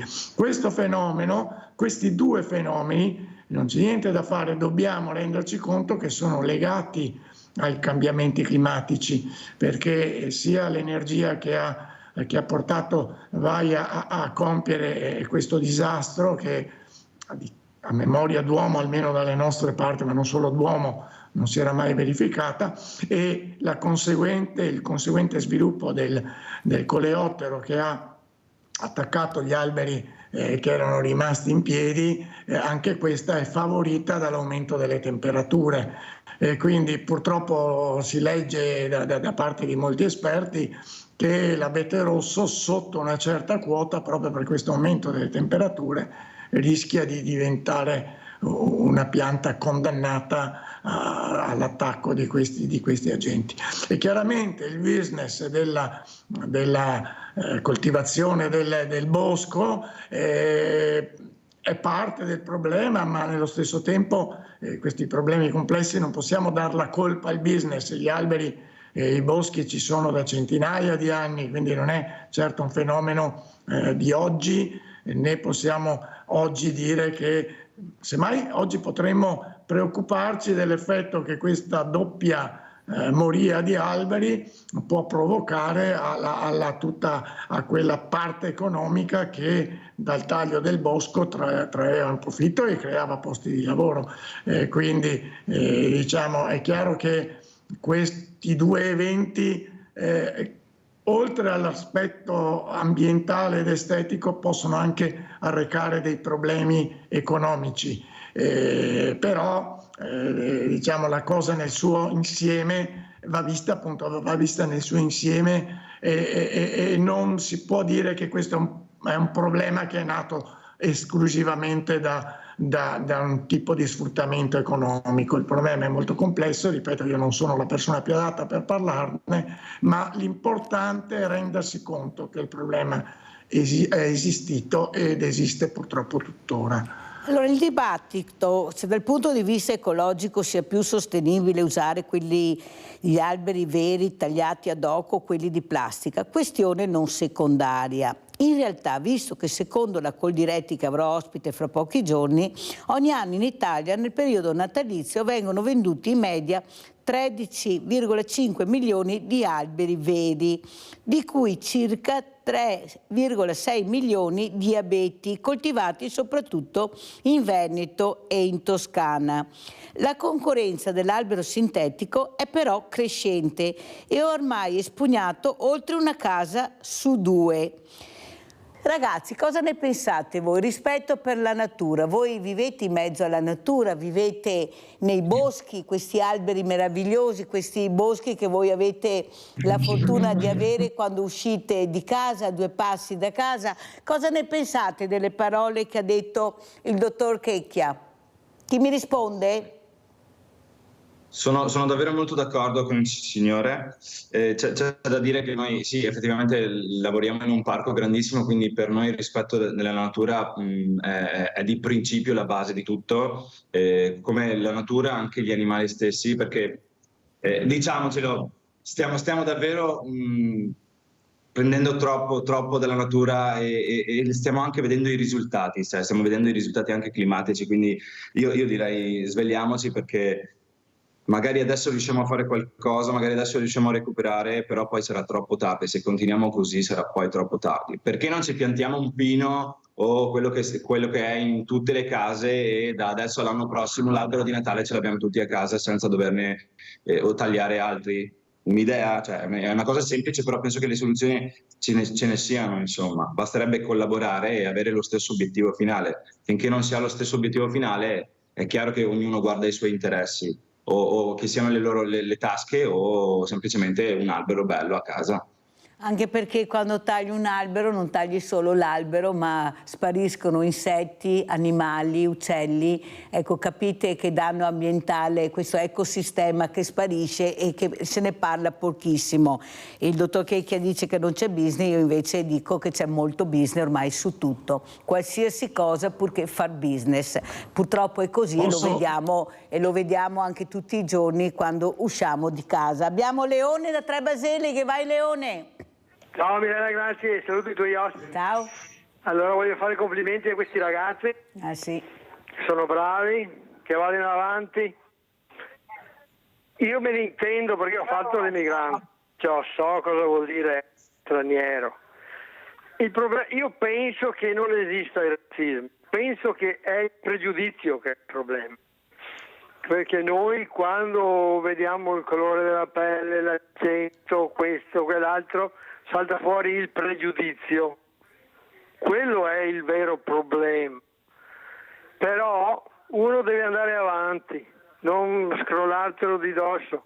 Cioè uno straniero che viene qui, che ha delle sue idee, non deve preoccuparsi di questo. Quando la gente capisce che sei bravo, che hai voglia di fare, che sei, sarai rispettato, sarai amato, sarai osannato. Volevo chiedere al professore se c'è qualche possibile soluzione a questo bostrico o se l'unica soluzione sia quella di rimpiazzare le piante, questo abete rosso della zona, perché è veramente un disastro questa cosa. Se si sta facendo qualche cosa. Ciao Mirella, grazie. Grazie a te Leone. Allora sentiamo il dottor Checchia, poi sentiamo anche i ragazzi sulla telefonata di Leone. Prego, dottor Checchia. Allora, come dicevo, chiedere a me dei dettagli dal punto di vista scientifico non è la cosa più giusta, perché io non sono la persona competente, però per quanto so, per quanto mi sono informato, per esempio so che l'Università di Padova, presso la quale fra l'altro presso il cortile antico del Palazzo del Bo di Padova c'è proprio in questi giorni una mostra fotografica con foto del fotografo Michele Lapini che mostra proprio gli effetti del bostrico. Ci sono delle foto bellissime che è interessante andare a visitare. L'Università di Padova ha 2 progetti di ricerca per cercare di studiare questo tipo di problematica, quindi non sarò certo io a poter dare le spiegazioni, però si cerca di fare. Il problema è molto complesso, come dicevo prima, e non ci sono soluzioni semplici, tipo, che ne so, io ho letto in un libro qualcuno che chiedeva ma perché non si possono buttare degli insetticidi? Il problema affrontato in modo così semplicistico sembrerebbe che potesse bastare fare qualcosa di questo tipo per risolverlo. Non è così, per motivi svariati, da quanto ne ho capito io, non ultimo il fatto che questo coleottero rimane in aria per un tempo molto breve, perché poi va a infettare, esce da una pianta e va a infettarne delle altre, quindi non sarebbe neanche efficace la cura. Questo è quello che io posso dire per quanto riguarda i possibili rimedi. Sento parlare del fatto che il bosco non può essere ripiantato con alberi tutti della stessa specie, tutti abeti rossi, ma bisognerebbe provare a utilizzare alberi diversi, oppure c'è anche una posizione da parte di molti esperti che dice no, lasciamo che le cose stiano così, ormai l'evento è avvenuto, sta avvenendo, lasciamo che la natura risponda a questo attacco da parte di un elemento della natura che di solito esiste, è anche funzionale al ricambio del bosco quando non è così epidemico, ma lasciamo quindi che la natura si riprenda in qualche modo da solo. Io non ho assolutamente la competenza per dire qual è il modo migliore, ma posso solo dire che gli esperti ci stanno pensando e il problema non è di semplice, immediata e facile soluzione. Allora andiamo a vedere anche questo video, Refrontoland, per capire cosa fanno questi ragazzi e perché hanno deciso di volare, perché credono nel loro obiettivo. Andiamo a vedere.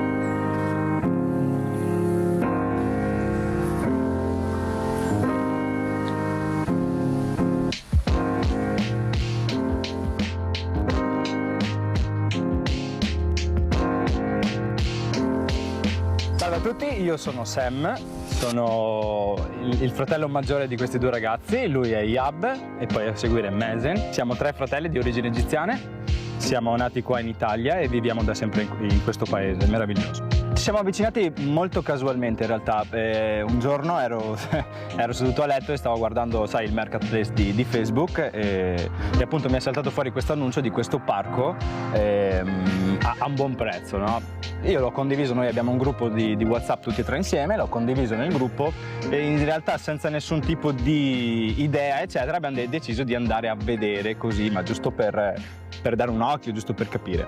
Però nel momento in cui siamo entrati in questo posto, ci siamo innamorati immediatamente di questa meraviglia, perché in realtà è un paradiso, a nostro parere è proprio un paradiso sommerso ed è una miniera d'oro, nel senso che è un posto spettacolare.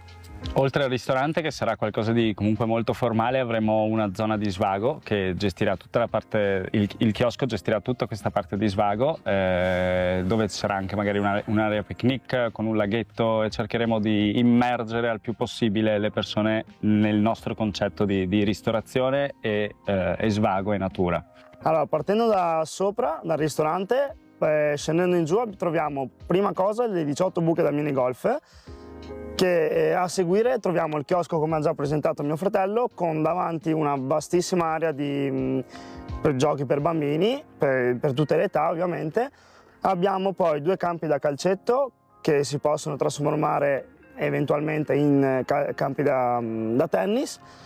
Abbiamo pensato anche tutte e 3 insieme ovviamente al paintball, molto divertente e non molto conosciuto in zona, e per questo abbiamo pensato di metterlo noi.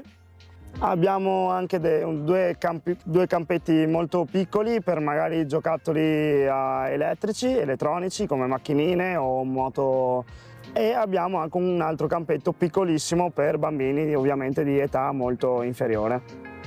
A sinistra del chiosco troveremo un'area picnic con un bellissimo laghetto e basta.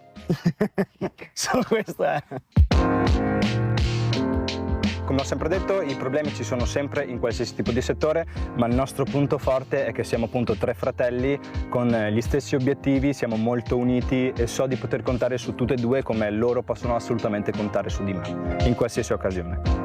Assolutamente sì, il parco di Refrontolo era molto famoso negli anni '80 e andava davvero tantissimo, e quando l'abbiamo visto abbiamo pensato che era un qualcosa di sprecato e ci sembrava giusto poter coglierne qualcosa, e la comunità so che ci aiuterà molto perché riusciremo a coinvolgerli il più possibile sia nelle ristrutturazioni sia poi quando apriremo nel venire a trovarci, a conoscerci e a sapere insomma la nostra storia e a chi siamo.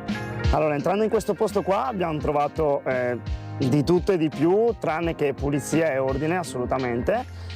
E abbiamo trovato l'erba molto molto alta, abbiamo trovato varie spazzatura buttate all'interno del buco che vedrete venendo qua a trovarci. La cucina era in pessime condizioni, il ristorante era messo abbastanza bene, ma era tutto da pulire ovviamente. E come parco era tutto da rifare, e con l'aiuto insomma di noi 3 fratelli e altra gente che comunque ci viene ad aiutare. Stiamo riuscendo a ristrutturare il tutto e così siamo pronti per l'apertura futura. In quanto giovani sappiamo davvero molto l'importanza di rispettare l'ambiente e il nostro pianeta, appunto, e per questo abbiamo deciso, essendo che è un parco naturale, appunto, di dare la nostra, appunto, di sostenere anche noi il pianeta. In che modo? Probabilmente installeremo degli impianti fotovoltaici, come cercheremo di usare comunque tutte attrezzature e prodotti ecologici che aiutano a sostenere appunto il pianeta Terra. Al nostro arrivo siamo stati accolti, oltre che dal titolare dell'azienda, siamo stati accolti da 2 animali che sono le nostre mascotte ormai. Si tratta di una mula argentina che sicuramente vedrete nelle riprese e di una capretta che noi abbiamo voluto chiamare arrosticino un po' per ridere. Ci è sembrato anche assurdo che la mula si chiamasse Cleopatra, cosa che riprende comunque le nostre origini, perché noi siamo egiziani e chiaramente abbiamo voluto mantenere il suo nome, e sappiamo che ci terranno compagnia e faremo di tutto per farle stare al meglio in questo parco con noi. Sono i vostri portafortuna, diciamo. Esatto, sono proprio loro. Allora, quello che traspare, ragazzi, è che voi vi siete innamorati non dell'ambiente ma della natura. La prima cosa che vi ha coinvolto, questo respiro che avete fatto nella natura, con la natura, e da là sono nate 1000 idee, perché gli spazi, il profumo del bosco, degli alberi, dell'erba, cioè quello che coinvolge, che ti fa volare, o sbaglio? E complimenti, prego. Allora, quello che ci ha convinto di più, allora noi siamo dei patiti della ristorazione, è una cosa che davvero ci piace fare, ci piace davvero tanto fare ristorazione, avere il contatto con le persone, cucinare, tutto quello che ci sta dietro. L'unica cosa che un po' non ci piace è dover stare dentro a 4 mura tutto il giorno, perché alla fine è quello. Lì abbiamo trovato l'unione di queste 2 cose, quindi siamo riusciti a portare avanti il nostro sogno, diciamo, il fatto di fare ristorazione, ma comunque in un ambiente verde, in un ambiente dove ogni punto dove guardi fuori dalla finestra è verde, e quello ti porta a lavorare anche in modo più sereno. Questo ci ha portato a decidere di partire da lì. E poi Refrontolo, è da dire, Refrontolo è una città davvero bellissima, ci sono un sacco di cose da scoprire, e anche per questo vi invito a venire qui a Refrontolo da noi.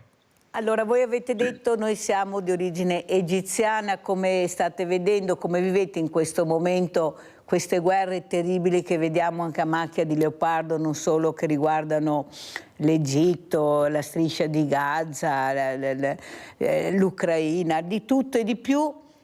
Cosa provate voi? Cosa sentite di dire? Ma perché si continua a uccidere le persone che non c'entrano niente? Perché alla fine muoiono i civili, muoiono i bambini diversamente agili, e sono le fragilità che alla fine ci rimettono la vita, famiglie che non c'entrano niente con gli interessi dei paesi. Eppure si continua a produrre armi, si continua a distruggere la natura. Avete visto, vedete tutti i giorni cosa sta succedendo, basta schiacciare un bottone e arriva il finimondo, si spazza via tutto, si brucia tutto. Chi mi risponde? Cosa vorreste dare? Che messaggio vorreste dare questa mattina? Prego.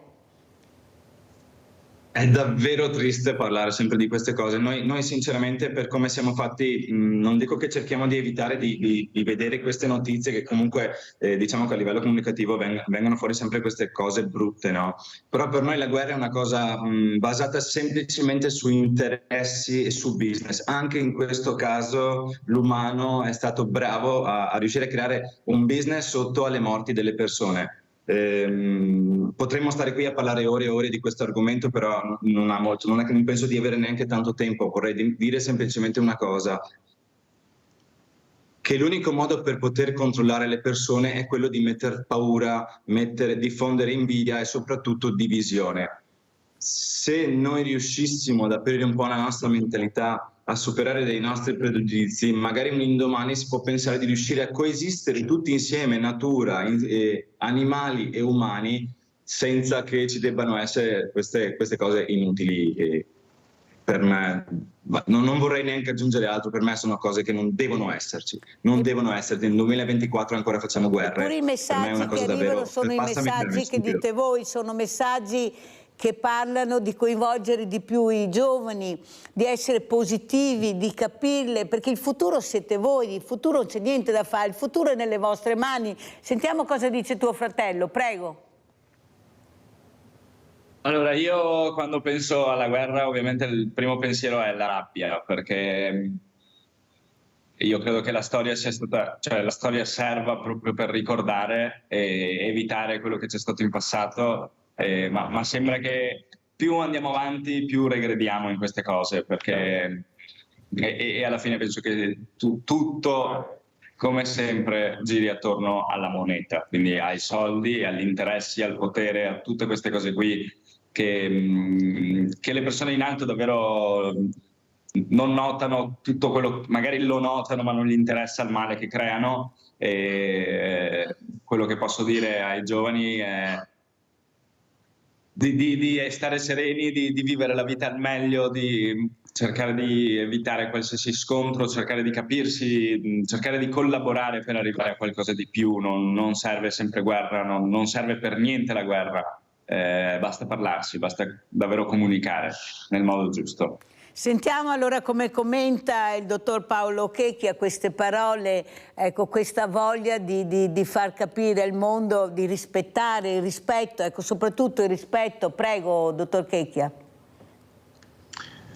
Sì, qua stiamo parlando di argomenti che sono chiaramente più grandi di noi. Adesso se io mi metto a parlare della guerra, delle guerre che ci sono, potrei dire qualsiasi cosa e non finiremmo mai. Chiaramente è una cosa che ci preoccupa, ci addolora e ci porta tutti a essere quantomeno coscienti che purtroppo a volte parlare di aspetti come quello che ho proposto io, cioè la petizione per cambiare gli alberi di Natale, potrebbe sembrare un qualcosa di quasi stupido rispetto ad altri problemi enormi che ci sono nel mondo, però questi problemi enormi spesso e volentieri nascono da diciamo comportamenti che un po' alla volta creano delle condizioni tali per cui poi quello che succede di drammatico avviene.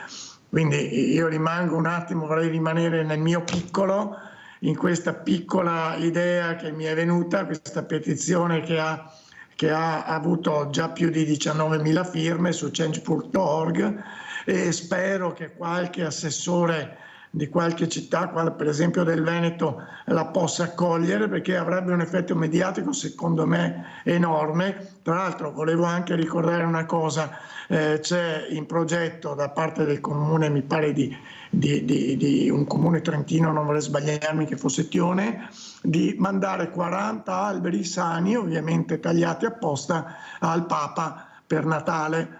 Ecco, questa cosa secondo me andrebbe in qualche modo combattuta. Il Papa, che è così sensibile agli aspetti dei cambiamenti climatici e di tutto quello che comporta il fatto che l'umanità non si sta accorgendo di quello che sta provocando, che sta succedendo al pianeta, sia sensibile per capire che mandare un messaggio invece dei 40 alberi sani tagliati apposta, metterne almeno qualcuno colpito dalla malattia, sarebbe un messaggio mediatico che andrebbe in tutto il mondo enorme. E io spero che qualche ente pubblico, qualche istituzione lo faccia proprio, anche se ci sono ovviamente delle restrizioni, delle difficoltà.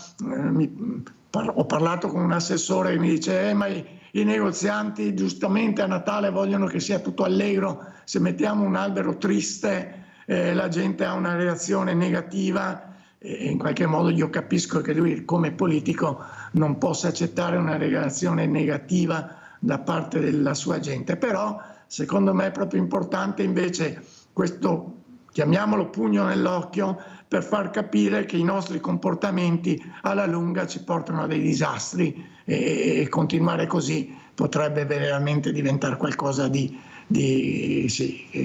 non si possa continuare a fare.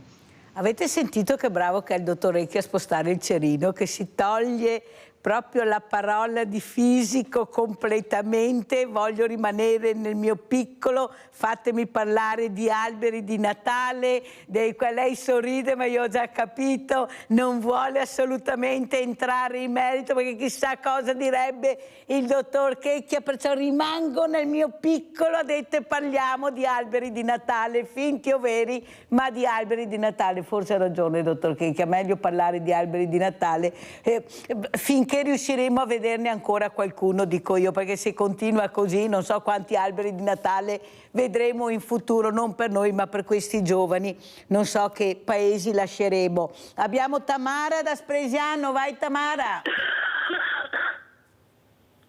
Ciao Mirella, Ciao. Scusa Mirella, volevo chiedere una cosa ai tuoi due fratelli. Allora, io ho saputo che hanno un parco enorme e volevo chiedere a questi due fratelli se possono venire anche i ragazzi non diversamente agili. Abili, bravissima. E vorrei piacere sapere la loro risposta, così mi organizzo anche per la mia storia, magari per le tue donne preferite. Cara. Sì, perché io mi occupo molto di questi diversamente agili, almeno tento di farlo, anche se con molti polletti, però giustamente come dice Tamara è molto difficile per loro uscire di casa e trovare un po' di serenità tra barriere architettoniche, tra paletti che trovano o che non conoscono. Allora, come rispondete ragazzi a Tamara?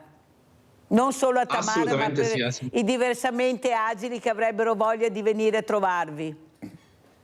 Certo, assolutamente sì. Il parco è pensato proprio per tutti, proprio per far sì che qualcuno che abbia voglia di stare all'aria aperta venga lì e possa stare appunto in mezzo alla natura. Quindi anche voi tutti siamo ben accetti.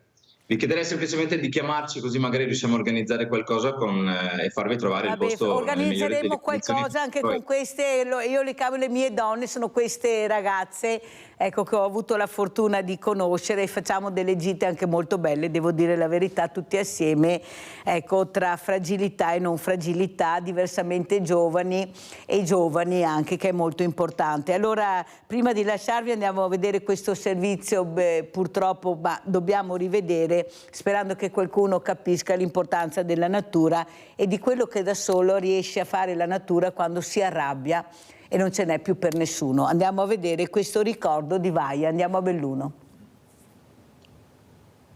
Vaia, tra il 28 e il 30 ottobre del 2018 sulle montagne, tra cui le Dolomiti e le Prealpi Venete, si scatenò una violenza che abbatté circa 15 milioni di alberi, modificando per sempre il paesaggio. Una tempesta caratterizzata da raffiche di vento che raggiunsero i 200 km/h e rase al suolo 41.000 ettari di boschi, pari a 8,6 milioni di metri cubi di legno, rendendo necessari oltre 2.500 cantieri per far sì che il territorio si riprendesse. Il presidente della Regione Veneto, Luca Zaia, nel ricordarla, ha detto come siano passati 6 anni da quando la tempesta Vaia si abbatté sui nostri monti e boschi, e oggi possiamo dire con orgoglio che le Dolomiti sono tornate a risplendere. Lo testimonia la riapertura recente dei serralli di Sottoguda, emblema della devastazione che colpì le nostre montagne. Serrai che sono nel territorio di Roccapietre, di cui allora era sindaco Andrea De Bernardini. Sono stati momenti bruttissimi perché la mancanza di collegamenti è stata incredibile. In un attimo si è perso tutto quello che eravamo abituati a fare, quindi cellulari, telefoni, internet, computer, non andava più niente. Quindi non sapere cosa succedeva nel villaggio vicino, nel mio comune, è stata la grande tragedia.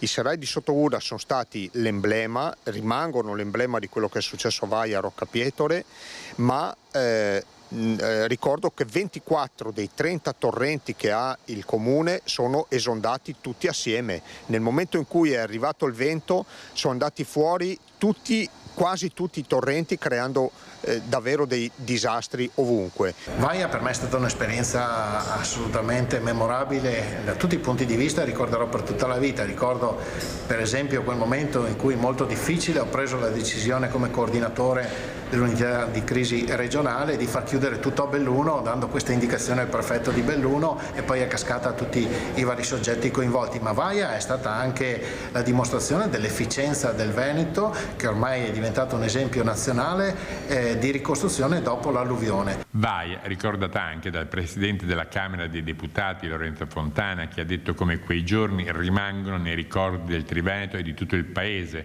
per la devastazione che causò, ma anche per il grande sforzo messo in campo per la ricostruzione, rivolgendo un pensiero di cordoglio ai familiari delle vittime di altre aree del paese, colpite in quei giorni, tra ottobre e novembre 2018, da una serie di terribili perturbazioni. Tempi duri generano uomini forti, ha invece sintetizzato il presidente della provincia. Da Vaia cosa ci resta? Ci resta sicuramente che tempi duri generano uomini forti, e quindi siamo riusciti a trasformare quella che era una tragedia in un'opportunità. In questi anni tanto è stato fatto grazie ai soldi che sono stati stanziati dal governo, che la Regione ha coordinato attraverso i soggetti attuatori e che hanno permesso di dare nuova sicurezza al nostro territorio bellunese.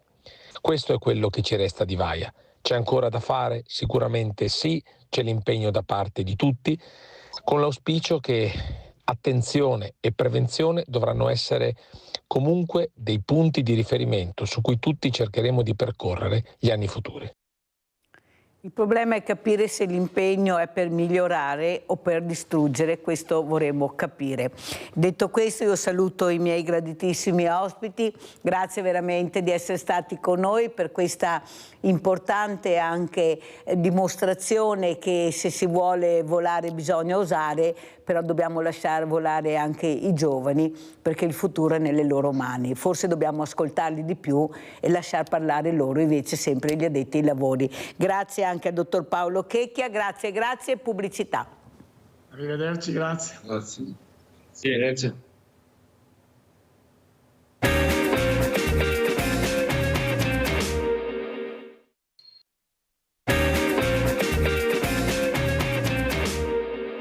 Lavoro nero, lavoro grigio, caporalato e peggio, schiavitù, anche il Veneto nelle maglie dello sfruttamento lavorativo. Si va dai fenomeni gravissimi di caporalato come quelli emersi nell'ambito dell'agricoltura di Treviso e Verona degli ultimi giorni, al part-time involontario, a contratti che fatti per 20 ore quando poi le persone ne lavorano 50 e con un pagamento in nero che è a danno non solo dei lavoratori ma di tutta la collettività. Violazioni riscontrate in ogni settore produttivo. Dall'agricoltura, che è quello insomma che consideriamo un po' più classico, ma all'edilizia, alla logistica, manifatturiero, per arrivare al turismo, ai servizi insomma nella nostra regione. Ad essere sfruttati per lo più i cosiddetti lavoratori invisibili, cioè gli immigrati, tanto quelli irregolari ma soprattutto quelli irregolari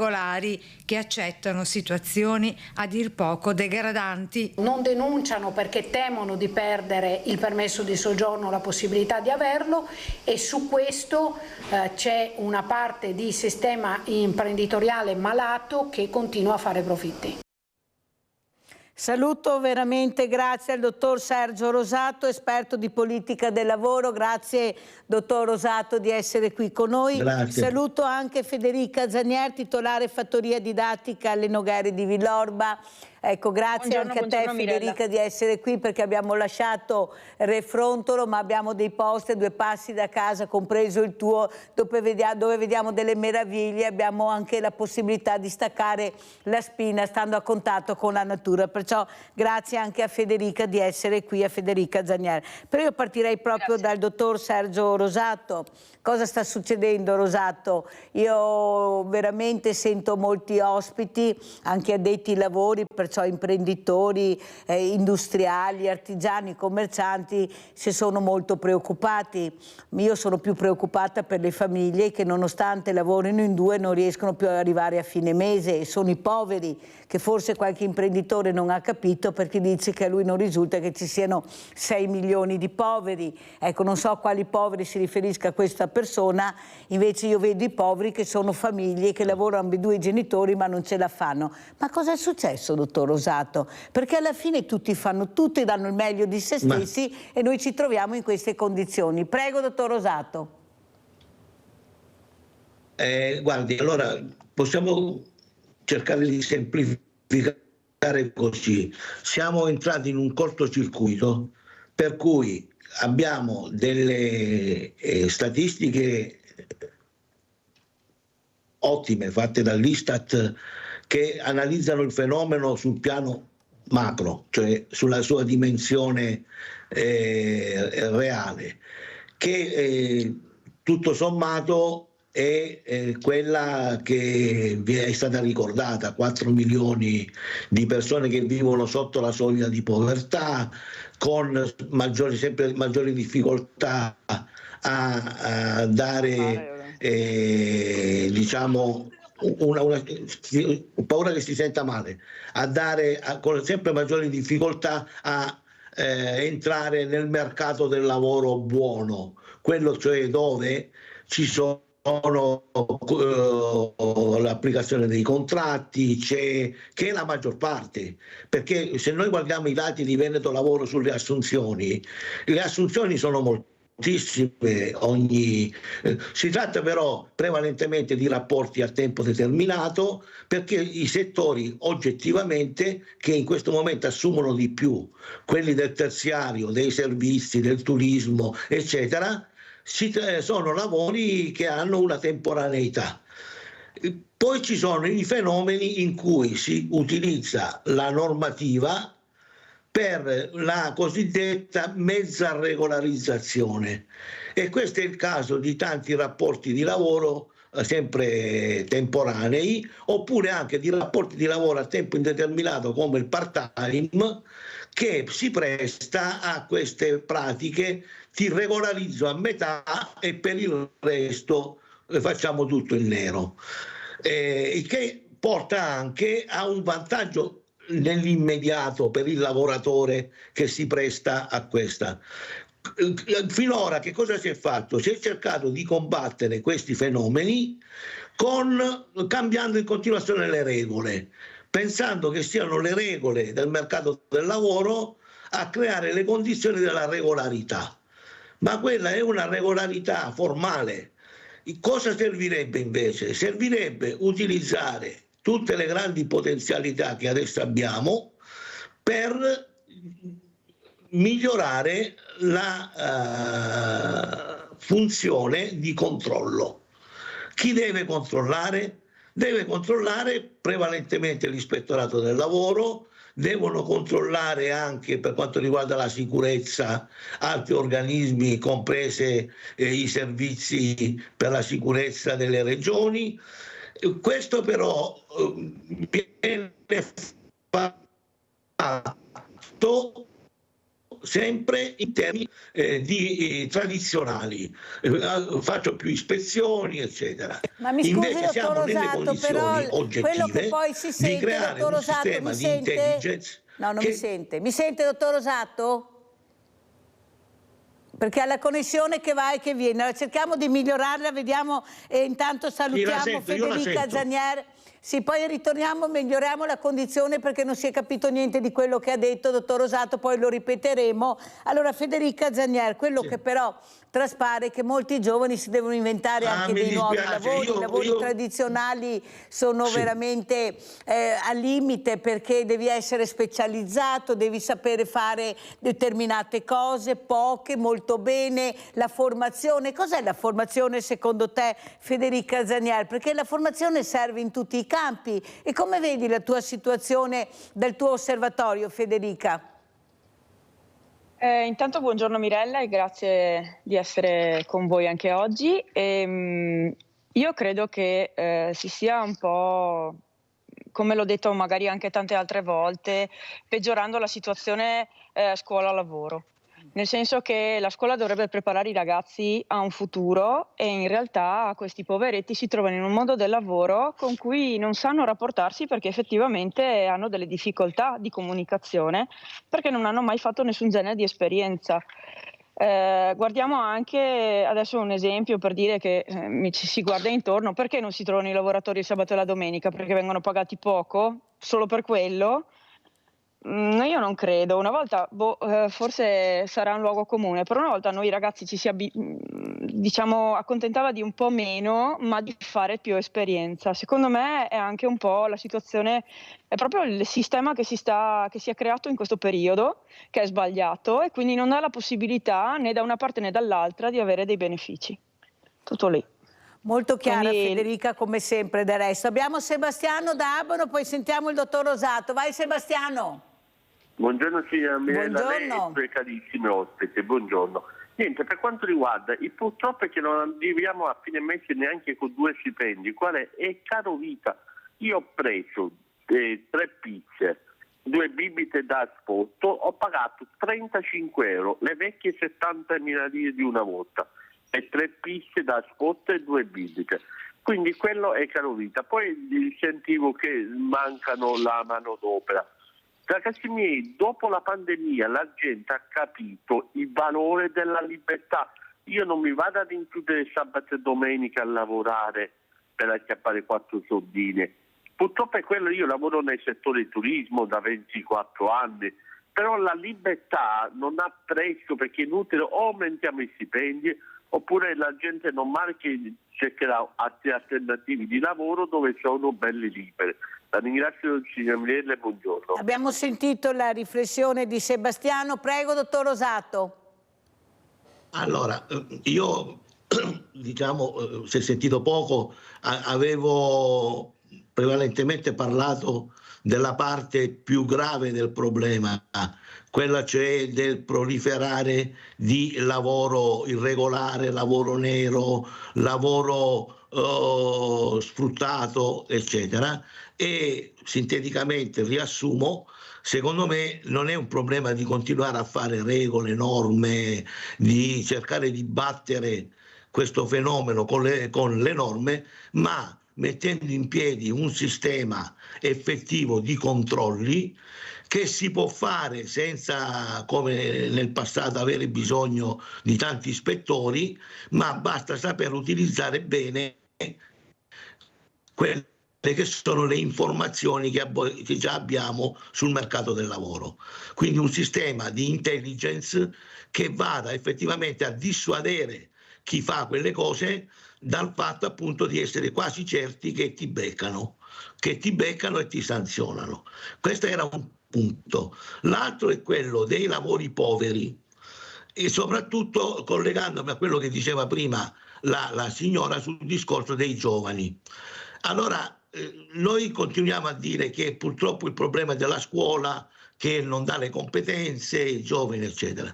Secondo me questo è anche un problema, ma il problema principale è che i giovani non si approcciano più a certi lavori perché in quei lavori non vedono l'investimento sul loro futuro.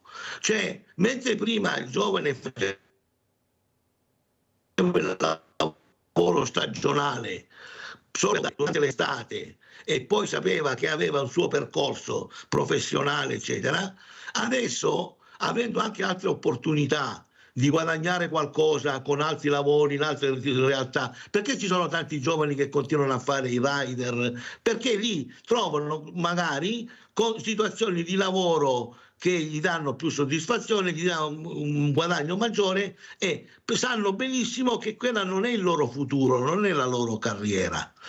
Questo è il punto. A volte dicevo che siamo entrati in una sorta di cortocircuito, perché è ripartita e poi dopo c'è l'ulteriore aspetto che tutta l'impresa sana in tutti i settori che sta cercando di innovarsi, di evolvere, di migliorare la propria posizione sul mercato, fa fatica a trovare immediatamente quelle figure professionali che non può aspettare che il sistema glieli formi, ne ha bisogno subito e effettivamente non le trova, perché sono anche cose nuove che l'azienda prima non faceva e che quindi non si sono nemmeno trasmesse nel mercato del lavoro. Dottor Rosato, lei ha detto una cosa importante, si è instaurato un cortocircuito, ma il cortocircuito è pericolosissimo, se non poni rimedio subito può diventare un rogo, un incendio devastante. Federica, come commenti le parole del dottor Rosato? Allora, trovo che abbia ragione per alcuni aspetti e non proprio d'accordo su altri, come si parlava prima soprattutto per quanto riguarda i giovani. Io torno a dire che se la scuola non aiuta l'inserimento nel lavoro i ragazzi è impossibile pensare ad un futuro per loro, perché non si può sempre dare colpa a questi ragazzi. La scuola ormai del lavoro non parla più, non aiuta più, anzi è completamente in un altro universo.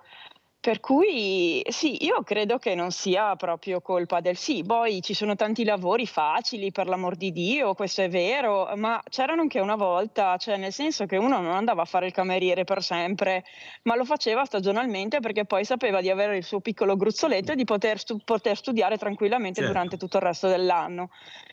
Cioè io lo trovo proprio un sistema che è andato, poi il Covid ha peggiorato tantissime cose, non solo questo, ma io trovo che sia proprio il fondamento che è sbagliato. Ma non pensi, Federica, che è troppo facile dire sempre il Covid, che è sempre colpa del Covid? Sì, non è invece che dirlo. questo ammalato doveva essere curato anche con più prevenzione, più portato su percorsi anche che potevano essere importanti per lui. Invece c'è una solitudine che è disarmante, ma c'era anche prima, però non si è fatta prevenzione su questo, non si è investito sulla famiglia, si è investito pochissimo sulla scuola, sulla sanità, i dati sono dati. Dottor Rosato, cosa dice? Ma io sono d'accordo con la professoressa sul piano del maggior collegamento scuola-mondo del lavoro, ma questo collegamento dà risultati a lungo termine, cioè la scuola non può essere il collocamento immediato, la scuola si deve sempre di più relazionare col sistema delle imprese, col lavoro eccetera, ma anche se desse buoni risultati questo sforzo, i frutti si colgono dopo. Noi adesso siamo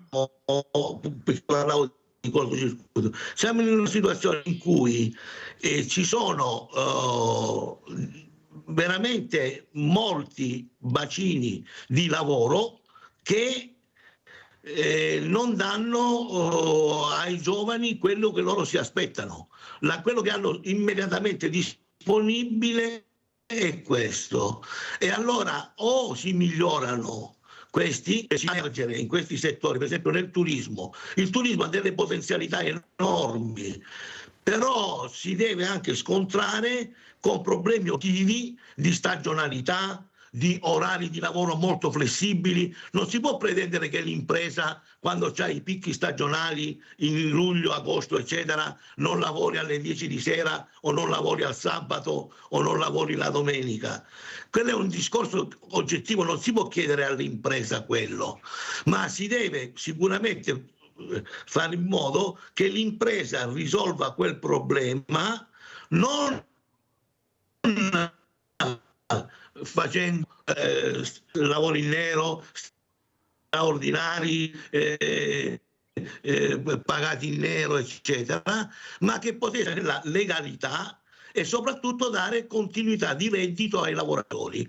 Questi sono gli interventi. Per questo dicevo che ci vogliono interventi strutturali e invece si continua a inseguire questi problemi con la logica del passato, con l'idea del passato, che si possono risolvere con gli incentivi, 4 soldi per assumere quando l'azienda già assume senza bisogno di incentivi.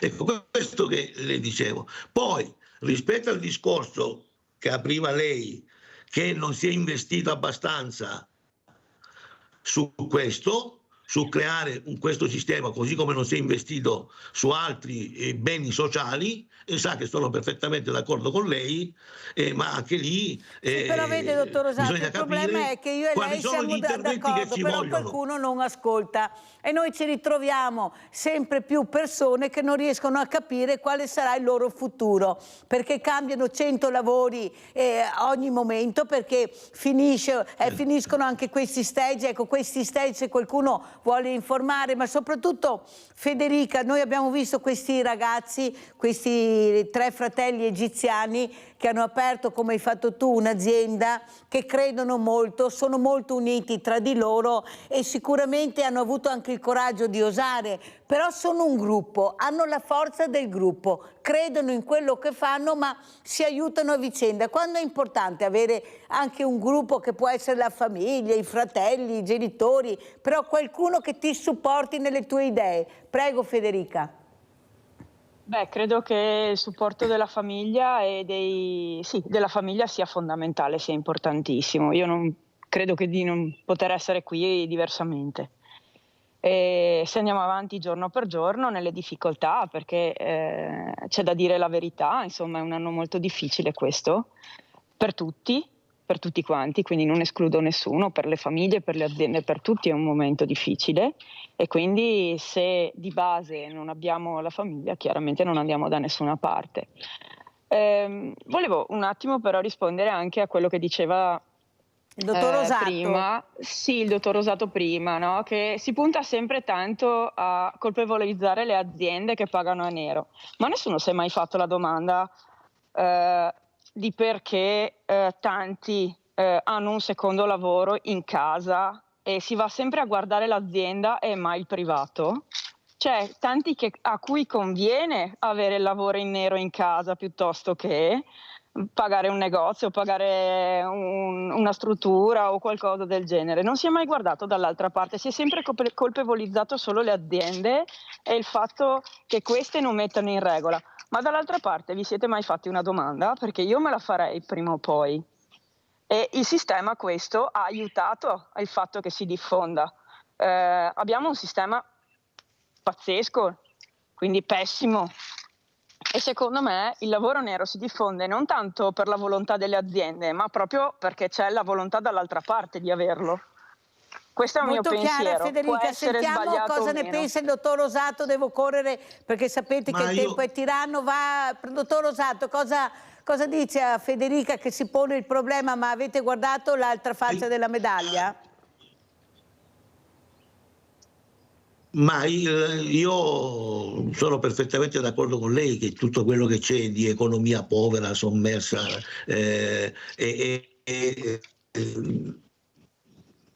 dovuta a un reciproco vantaggio immediato di chi dà lavoro e di chi presta il lavoro, di non vedere quel poco di valore di quel lavoro tartassato da fisco, contributi, eccetera, eccetera. Beh, questo appunto è un fenomeno che, se contenuto entro determinati limiti, sappiamo che c'è sempre stato ai margini, ma se diventa il sistema con cui in questo momento si entra nel mercato del lavoro per i giovani, oppure ci si deve accontentare di tornare per quelli che perdono il lavoro, fra poco ci saranno crisi industriali non indifferenti, questo diventa un dramma per il Paese. Questo è il punto. Allora io continuo a insistere su questo concetto. Bisogna che siano le imprese sane, che sono molte, con i rappresentanti dei lavoratori, a chiedere che questo sistema sia combattuto in maniera efficace. Sta a loro bonificare questa situazione. Ci sarà sempre il cosiddetto, come c'era l'abuso edilizio di necessità, però bisogna vedere se è un fenomeno contenuto, un fenomeno di dimensioni tollerabili, oppure se diventa il fenomeno, la regola. Esatto, ma non è che questo sistema vada bene un po' a tutti e perciò i controlli non li metto, perché io come Federica ho molti dubbi, che molti sanno ma molti non vedono, stanno zitte, perché il sistema funziona così, è un sistema marcio il nostro, dottor Rosato, è un sistema malato da tutte le parti che lo prende, questa è la verità. Non abbiamo un sistema che funziona, eravamo la quarta potenza mondiale, guardate come siamo presi, di sicuro non per colpa nostra, hanno svenduto il paese, dottor Rosato, hanno svenduto le eccellenze del paese per 2 spiccioli, questa è la verità, multinazionali che non hanno pagato le tasse fino all'altro giorno e si accanivano con l'artigiano che era la spina dorsale del paese o con l'operaio che paga le tasse. Giusy, poi sentiamo cosa ne pensa anche Federica, vai Giusy. Buongiorno a tutti, ciao Mirella. Mirella, senti, faccio la stessa domanda al dottor Rosato per via del bonus del reddito di cittadinanza. Dottor Rosato, perché non danno il bonus, diciamo, del reddito di cittadinanza all'imprenditore che per assumere i ragazzi per imparare il mestiere per 6-7 mesi finché si sono messi a posto, per non tirare fuori i soldi di tasca loro? Questo perché i ragazzi non vanno a chiedere lavoro ma se non sanno a far niente, mentre assumendoli così l'imprenditore gli insegna il mestiere e non tira fuori i soldi di tasca sua dell'imprenditore. Il bonus andrebbe a questo imprenditore. Ma cosa mi dice lei, dottor Rosato? La ringrazio. Grazie Giusy, prego dottor Rosato.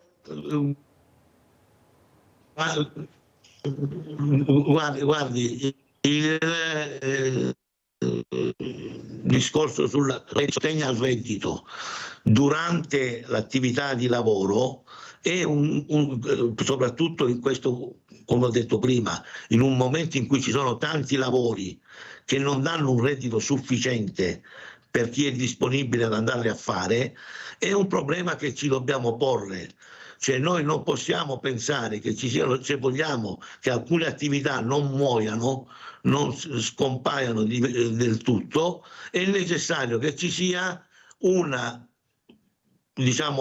cooperazione tra il privato e il pubblico, che non sia però, come dire, come una volta ti do l'incentivo ad assumere uno, perché nessuno assume per l'incentivo.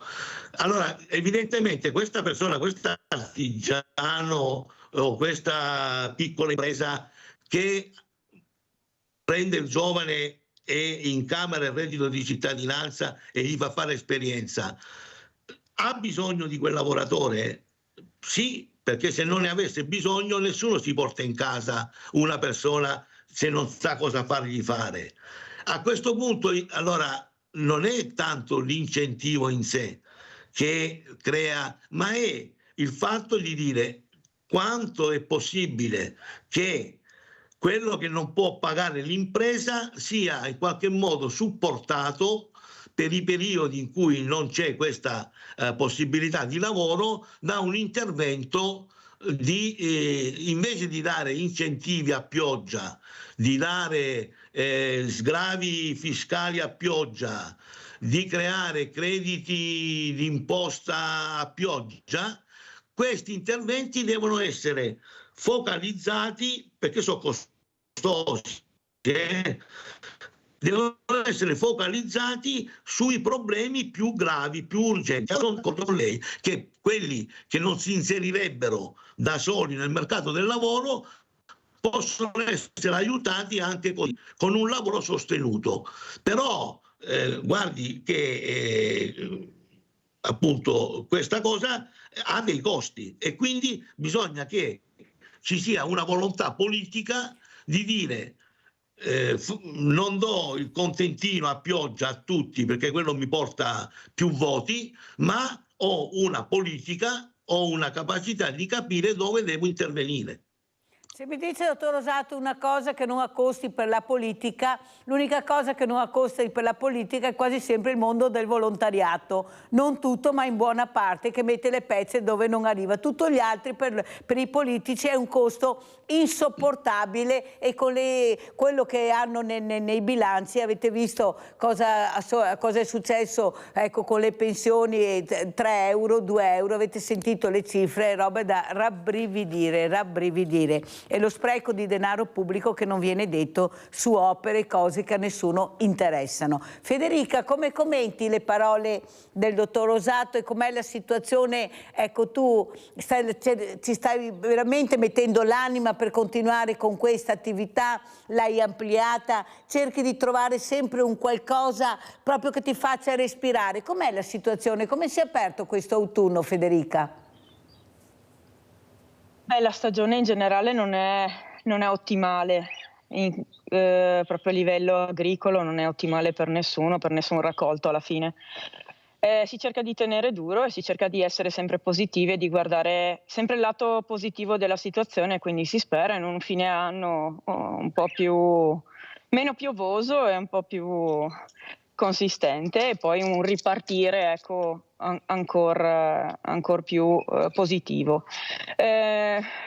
Concordo per quanto riguarda di dare un aiuto parziale alle aziende per quanto riguarda quello che diceva prima appunto il dottore, è molto d'aiuto perché così si riesce ad inserire magari anche persone che hanno delle problematiche a poter essere inserite in un mondo del lavoro.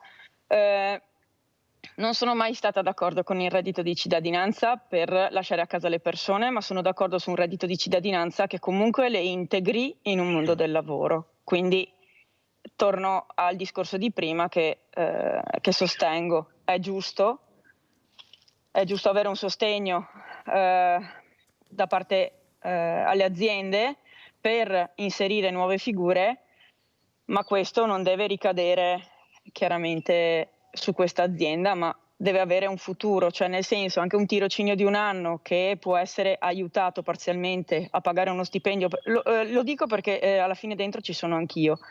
Se ci fosse un sistema che mi desse una mano a, non dico tutto, anzi una parte potesse essere di integrazione, quindi di darmi una mano per poter costruire una figura in più, certo che un imprenditore a mio avviso avrebbe molta più intenzione di arrivare a questo risultato.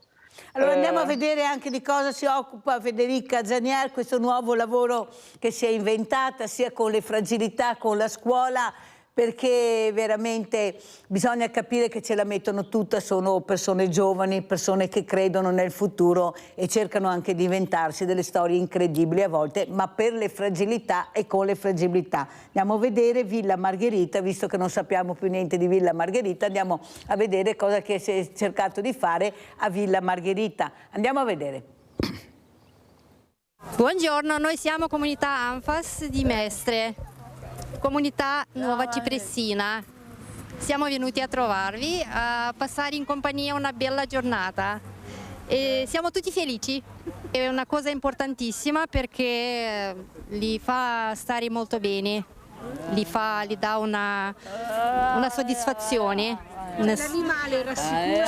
Sì, li fa una qualità di vita migliore, allora passano le giornate più serenamente, sono molto contenti. E anche noi. È la prima volta che vedono comunque questi animali, che noi abbiamo comunque l'attività di ipoterapia con i cavalli. Comunque sono già pratici loro, però gli animali di questo tipo vedono per la prima volta e anche noi veramente. Ragazzi, vi sono piaciuti gli animali? Tanto. Dai, Daniele. Tanto. Tantissimo. Daniela, dai, di 2 parole. Sembra una favola qua, con tutte le fatine. Ecco, la Daniela ha detto che è una favola, quindi è la nostra portavoce. Laura, tu? Cosa dici? Bene. Bene, ecco. Sei contenta? Sì, tanto. Tanto, tantissimo.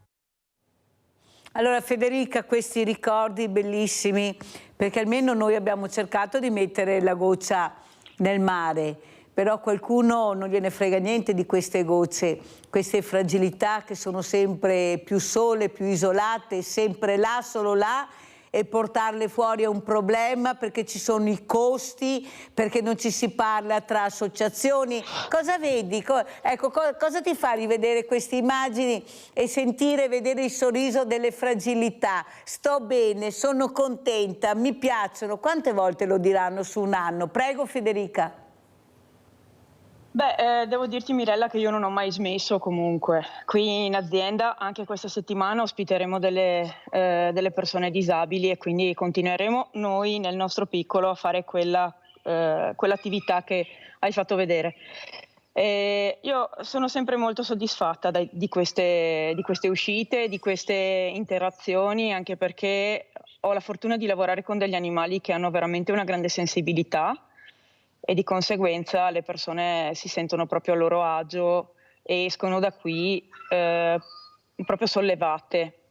Ma anche le persone quando entrano sentono un ambiente diverso, al di là della disabilità o no. Giustamente noi lavoriamo in un contesto sempre molto stressante, sempre molto tutto istantaneo, sempre tutto molto troppo rapido. In realtà non diamo più un grande senso a quella che è l'evoluzione della natura, no? Sono sempre tutti lì pronti a lamentarsi, fa caldo, fa freddo, c'è il sole, c'è pioggia, c'è questo, c'è quello, ma nessuno più sta ad analizzare davvero un po' quella che è la lentezza, ecco, della natura e dei suoi tempi. Quindi, come ti dicevo, io nel mio piccolo continuo a fare queste grandi cose. Certo che non è facile perché effettivamente purtroppo entra sempre in gioco la parte economica e quindi non è facile. Cerco di andare incontro il più possibile, però giustamente capisco, è un impegno. E poi qui sta tanto anche agli operatori del settore, cioè quelli che effettivamente ci tengono un po' di più e quindi cercano di incentivare maggiori uscite proprio anche per avere un contesto all'interno della comunità o della casa ospitante o via dicendo, che è una situazione di maggiore serenità, no? Adesso prendo l'esempio dei miei alpaca che sono abitudinari veramente all'impossibile, nel senso, ma quell'abitudinarietà, cioè il fare le stesse cose nello stesso posto, con le stesse persone, sempre in gruppo, quindi una sicurezza proprio totale, perché il gruppo alla fine dà questo, dà serenità, dà gioia e dà sostegno. Per loro è importantissimo, cioè l'animale è felice.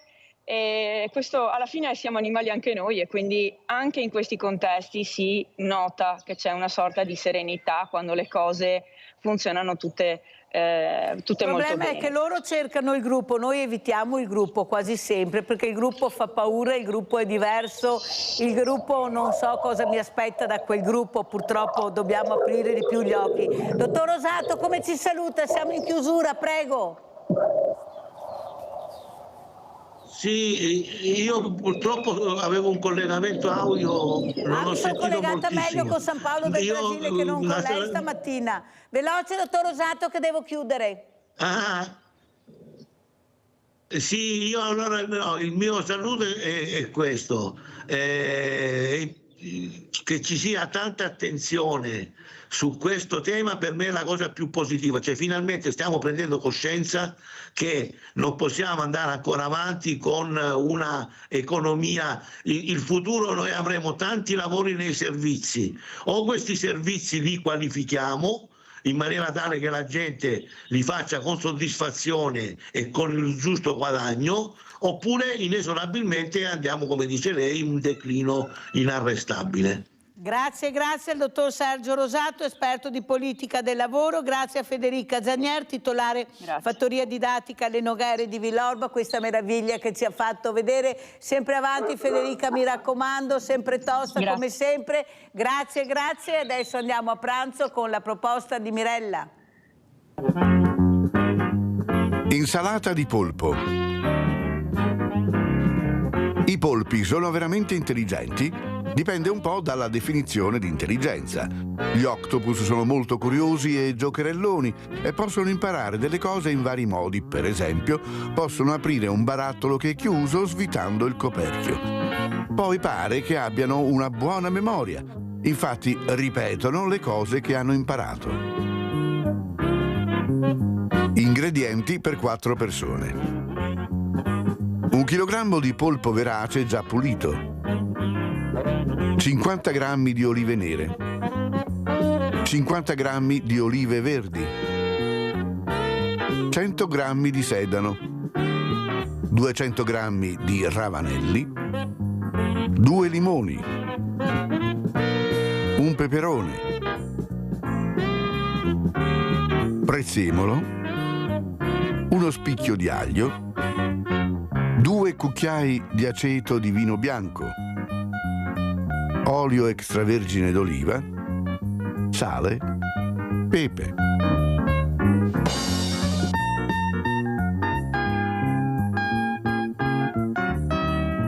Mondate gli aromi e gli ortaggi. Sedano, ravanelli, peperone, prezzemolo, aglio.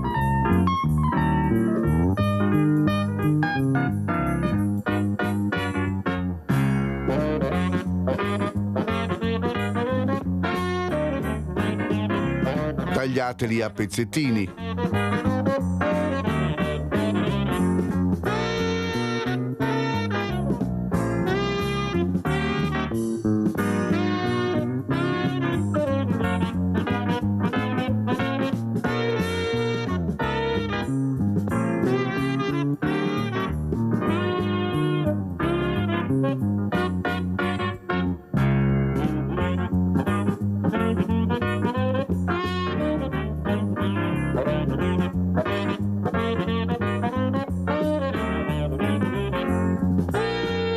Metteteli a marinare in olio e aceto.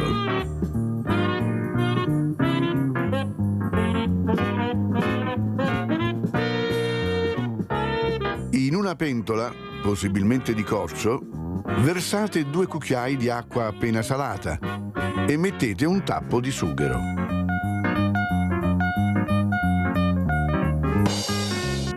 Mettete sul fuoco e non appena l'acqua accenna a bollire, mettete il polpo nella pentola, coprite con coperchio, abbassate la fiamma e lasciate sobbollire pian pianino per un'ora circa. Non sollevate mai il coperchio e non aggiungete acqua. Trascorso il tempo, lasciate freddare il polpo nella sua acqua, altrimenti diventa duro e gommoso. Quando il polpo è ben freddo, estraetelo dalla pentola, scolatelo ben bene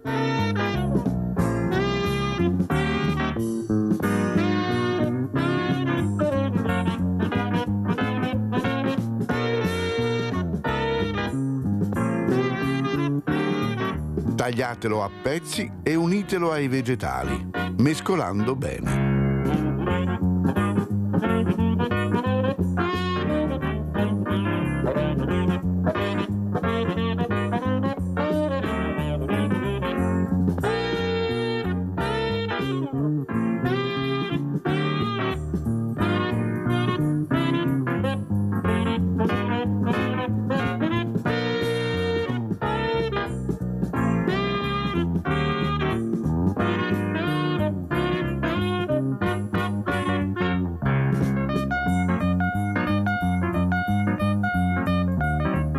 lasciate riposare per circa 30 minuti in frigorifero.